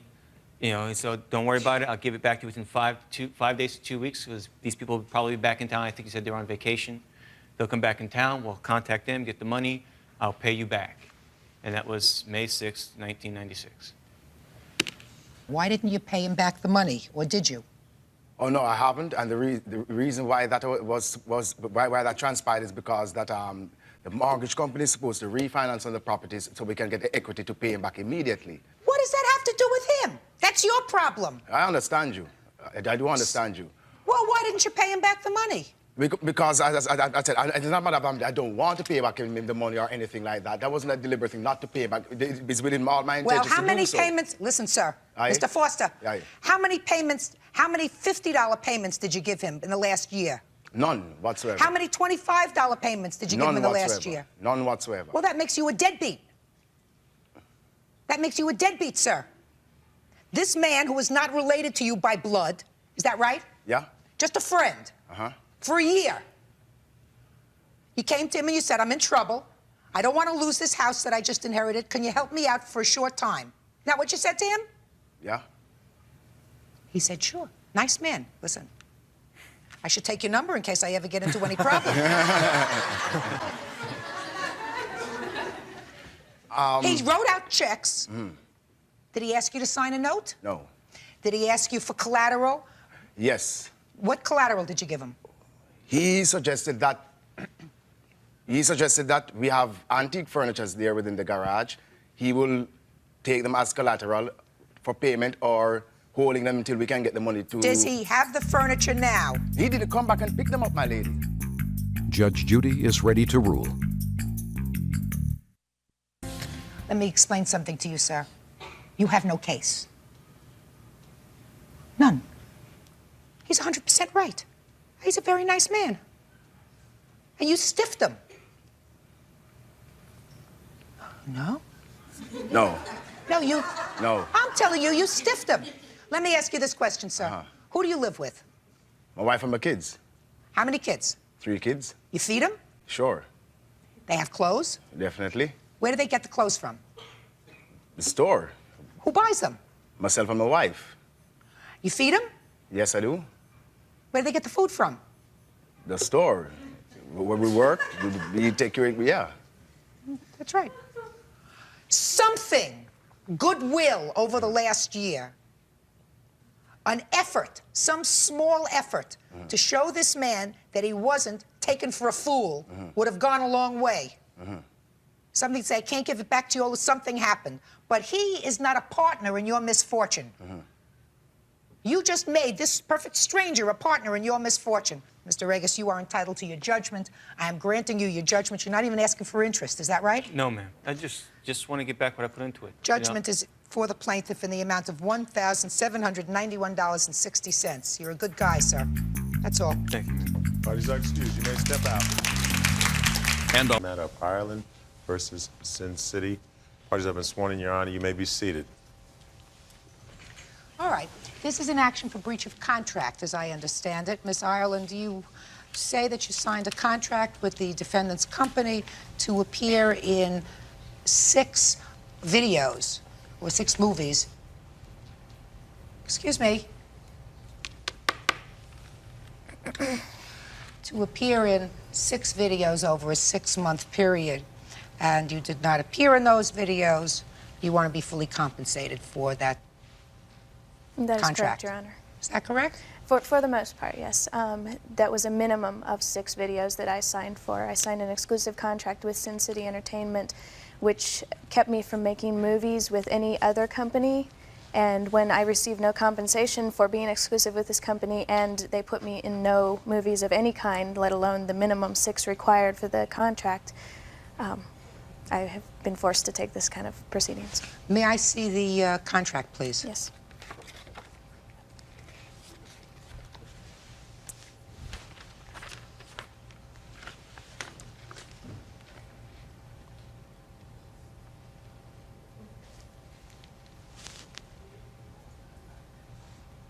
Who prepared this contract?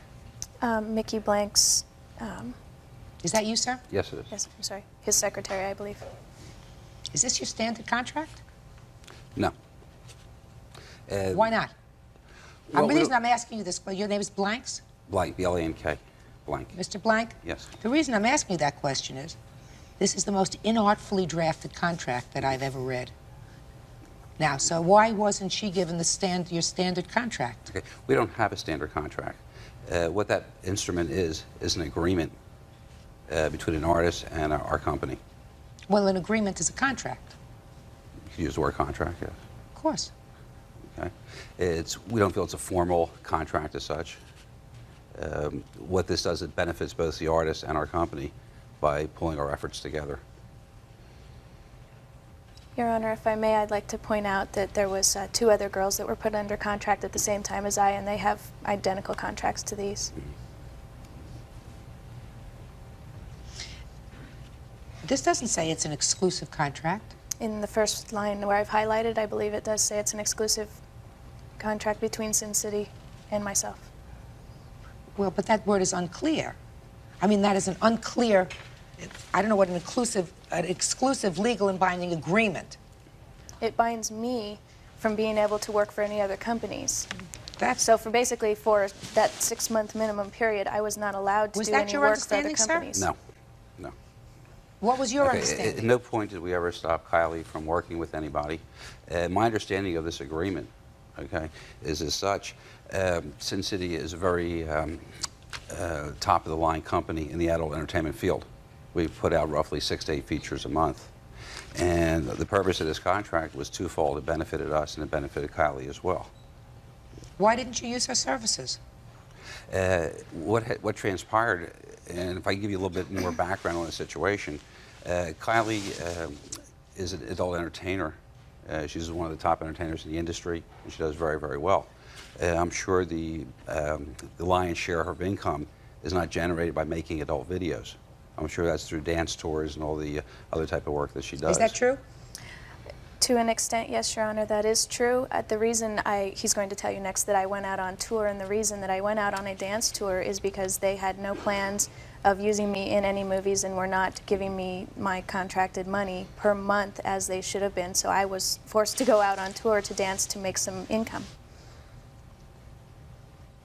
Well, they don't guarantee you to pay $1,000 a month.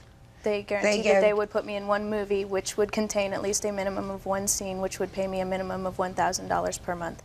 But they could, for instance, have given you 4 movies in 1 month. Would that And then they would have had to pay me more.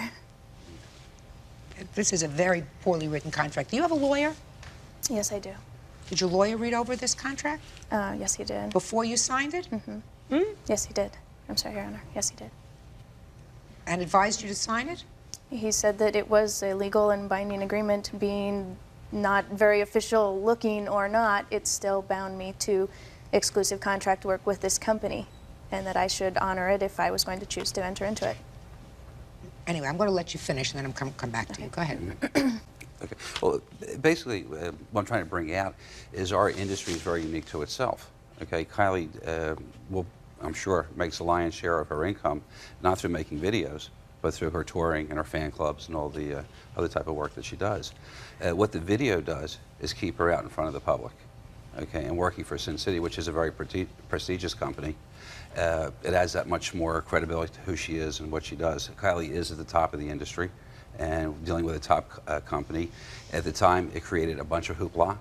She benefited greatly from the publicity.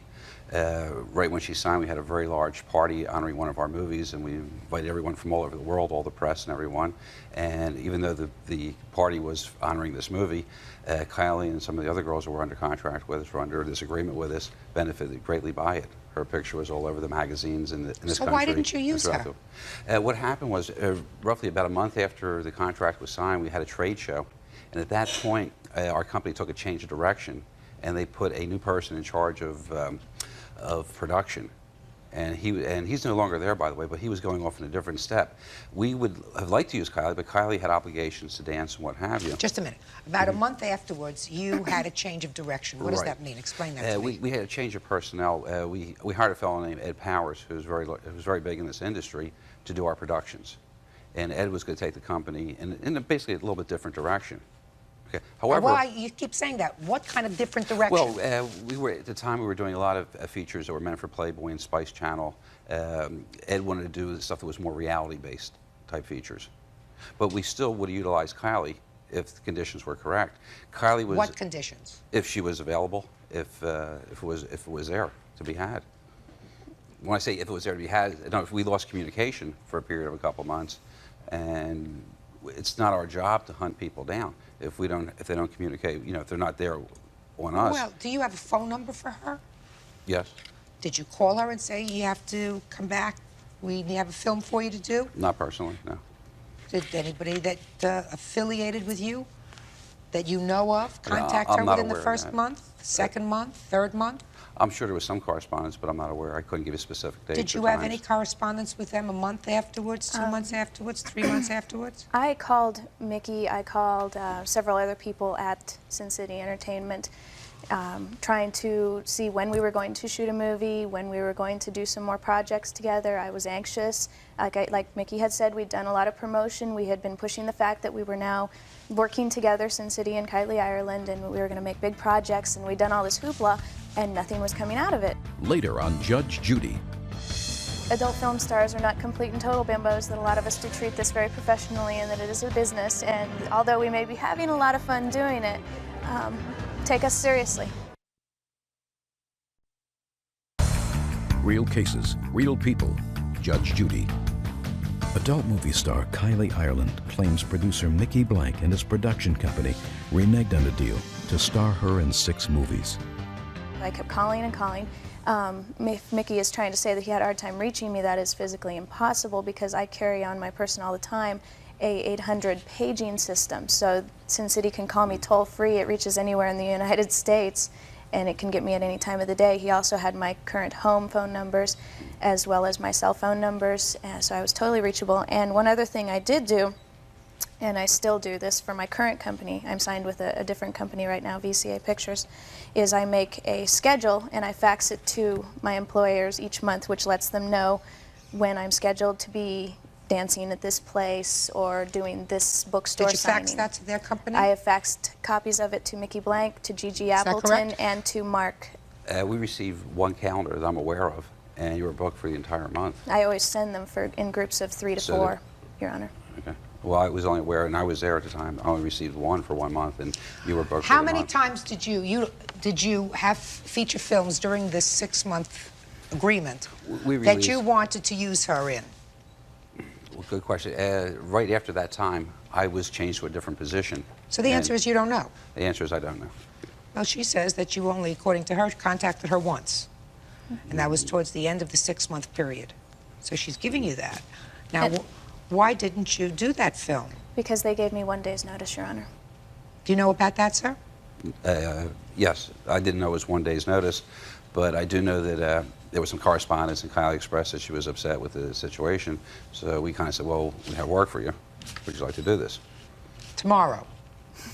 I don't think it was 1 day. In the contract, Your Honor, it states that I'm supposed to be offered first choice of the pick of the best of the movies, and they never called me, and I feel that them calling me 1 day before the project was to be shot is not only very unprofessional, even in the adult industry, but it was, well, shocking for one, but I think I was a replacement more than given the first choice. Let me ask you this, sir. What I'm hearing is that shortly after you signed the plaintiff to this agreement, and it is loosely written, it is a contract, and it says you're going to use her 6 months, with an option really for another 6 months. You'll come back after 6 months, but for that 6-month period, she was supposed to work 6 films. Right. And I gather from what you're telling me, shortly after you signed this contract with her, your company hired and then took on a different direction from being films that were made for like Playboy Channel.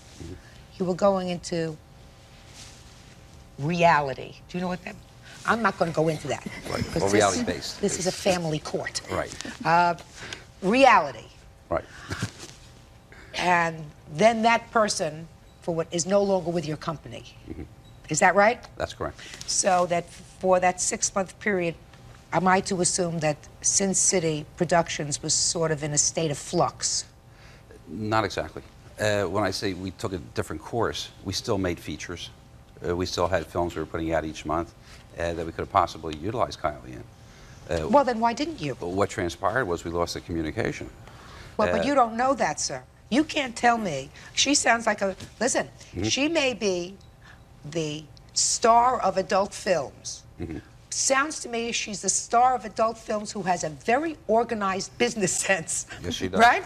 Thank you. This to her is a business. Absolutely. She's got an 800-pager so people can reach her all the time.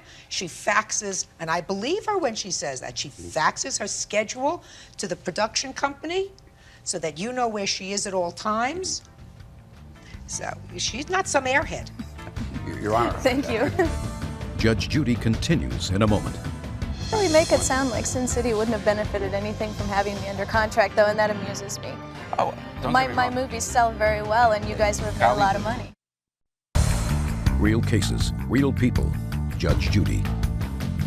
Filmmaker Mickey Blank says he couldn't honor a deal to star actress Kylie Ireland in 6 sex films because he couldn't find her. If you were making feature films, is it because this new person that you had decided that he didn't want to use this particular talent, that he wanted to use some other kinds of talents to make these reality movies? Well, yes and no. Well, even if it's partially yes, you're stuck. Okay, well, let me clarify what I'm saying, okay? Okay. First of all, I do agree with you. Kylie is not an airhead by any means whatsoever. Absolutely not. She's highly successful, and she's at the top of her field, and deservedly so. But we feel it's not our job to track a star down. We make an agreement to make movies, okay? What, are you supposed to check in with you every day? No, let me finish my sentence, please. Yeah, often I did. Okay. Well, what we do is, okay, one schedule I did receive, okay, was booked for the month, okay? The following month, I can't say firsthand that I saw any kind of schedule fax whatsoever. To my knowledge, it wasn't, because I did have communication with the fellow who was in charge of production. Well, if you had communication with the person who was in charge of production, I'm going to let you offer this one piece of hearsay, sir. How many times, and I think you're an honest person, how many times were you told that they tried to reach the plaintiff to do a film and could not? I don't have an answer for that. That's the issue. It would seem to me, and I'm a lay person, this is not my industry, this industry or theatrical industry, but it just seems from a common sense perspective. I am a producer. I have a film that I want to produce. I have a talent that I want to utilize. I pick up the phone and I call that talent, either at a home or at a 1-800 number that she has so she can be beeped all over the place, and I say, I have a film that I want you to do next week, in 2 weeks, in 3 weeks, right? It would seem to me that the talent doesn't call you periodically because she might miss an opportunity. If the responsibility was hers and she, for instance, called you every 2 weeks, well, it was the odd week that the opportunity arose, and you're suggesting that she is to be penalized for that. No.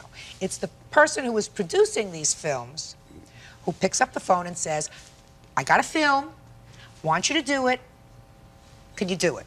And you can't tell me that anybody called her and said that, with the exception of this one time, the end of the contract. Am I correct? Well, not since the beginning of the contract, also. Well, I believe her. Can I read you something? Sure. I brought along some of the magazines that covered the whole signing of the contract girls to Sin City. Most of them are AVN Magazine, the Adult Video News. No, you don't have to read them to me. I have one question for you. Don't read them to Are me. you As sure? a matter of fact, I'm absolutely positive. Okay.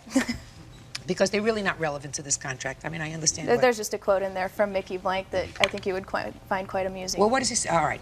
Just one Twist your arm. quote. One quote. I'm always pleased to be amused. It's called Ashley and Ireland Take Up Residence in Sin City.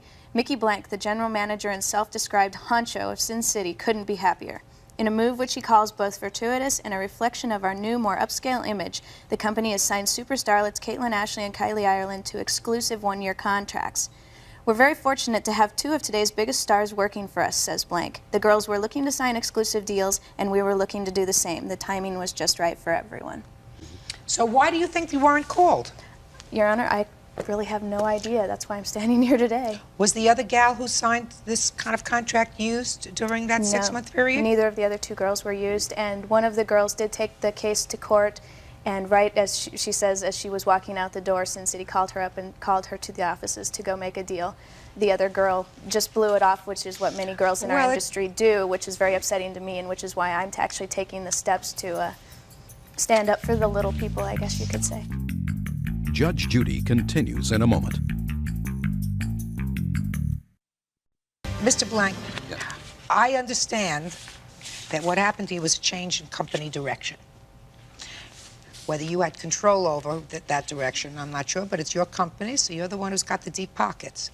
It seems clear to me that you did not comply with the terms of the agreement that you made with the plaintiff, with the possible exception of that one final film, because it doesn't say that you'd be given a certain amount of notice. However, your contract provides for 6 films over a 6-month period, which is $6,000. The limit of this court is $5,000. So even if we deduct the $1,000 for that one particular film that was offered to you and you rejected, that brings you down to $5,000, which is really what you're suing for. I believe you're entitled to that under this breach of contract, and I'm awarding $5,000 to the plaintiff. Thank you. Thank you, Your Parties Honor. are excused. You may step out.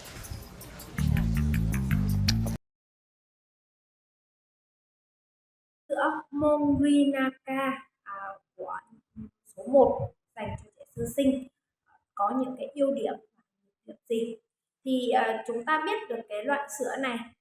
Đây là một cái loại sữa đến từ thị trường Nhật Bản và hiện nay ở trên mạng rất là hot về cái sản phẩm sữa này, bởi vì cái sản phẩm sữa này nó được sản xuất với những cái tiêu chí dành riêng cho người châu Á, và trong đó có Việt Nam của mình. Về thành phần cũng như công dụng của loại sữa này thì cần phải kể đến đó là bổ sung lactomin, giúp tăng cường hệ miễn dịch và sức đề kháng cho trẻ. Thành phần raffinol có khả năng tăng cường và sản sinh lợi khuẩn, hạn chế vi khuẩn có hại phát triển. Chứa bufidrut giúp cải thiện hệ vi sinh đường ruột, ngăn ngừa tình trạng táo bón thường gặp ở trẻ nhỏ, và cung cấp nhiều tận vitamin cũng như là chất xơ tự nhiên giúp kích thích hệ tiêu hóa và khả năng hấp thu dinh dưỡng từ sữa vào hệ tiêu hóa của bé. Về ưu điểm thì cần phải kể đến đó là hương vị của sữa Morinaga gần giống với sữa mẹ nên cực kỳ dễ uống, trẻ có thể dễ dàng làm quen và đã được Bộ Y tế kiểm định cấp giấy phép lưu hành trên toàn quốc, nên các mẹ ở Việt Nam rất là yên tâm sử dụng. Cung cấp nhiều dưỡng chất cần thiết cho sự phát triển của trẻ nhỏ cả về thể chất lẫn trí tuệ. Mức giá thì phải chăng đa số gia đình Việt có thể mua và sử dụng lâu dài mà không sợ ảnh hưởng đến khả năng kinh tế. Loại sữa này cũng tồn tại những cái nhược điểm như là thiết kế hộp dung tích lớn, bất tiện khi mang ra ngoài. Loại sữa này thì chỉ phù hợp với trẻ nhỏ muốn phát triển thể trạng cân đối, không hỗ trợ tăng cân nhanh chóng. Vậy thì lúc này chúng ta lại cần phải cân nhắc xem cái nhu cầu của con mình là có đang cần nhu cầu tăng cân hay là hỗ trợ phát triển cân đối, thì lại mới lựa chọn loại sữa này cho nó phù hợp được. Giá bán của loại sữa này thì sẽ có mức giá tham khảo là 440.000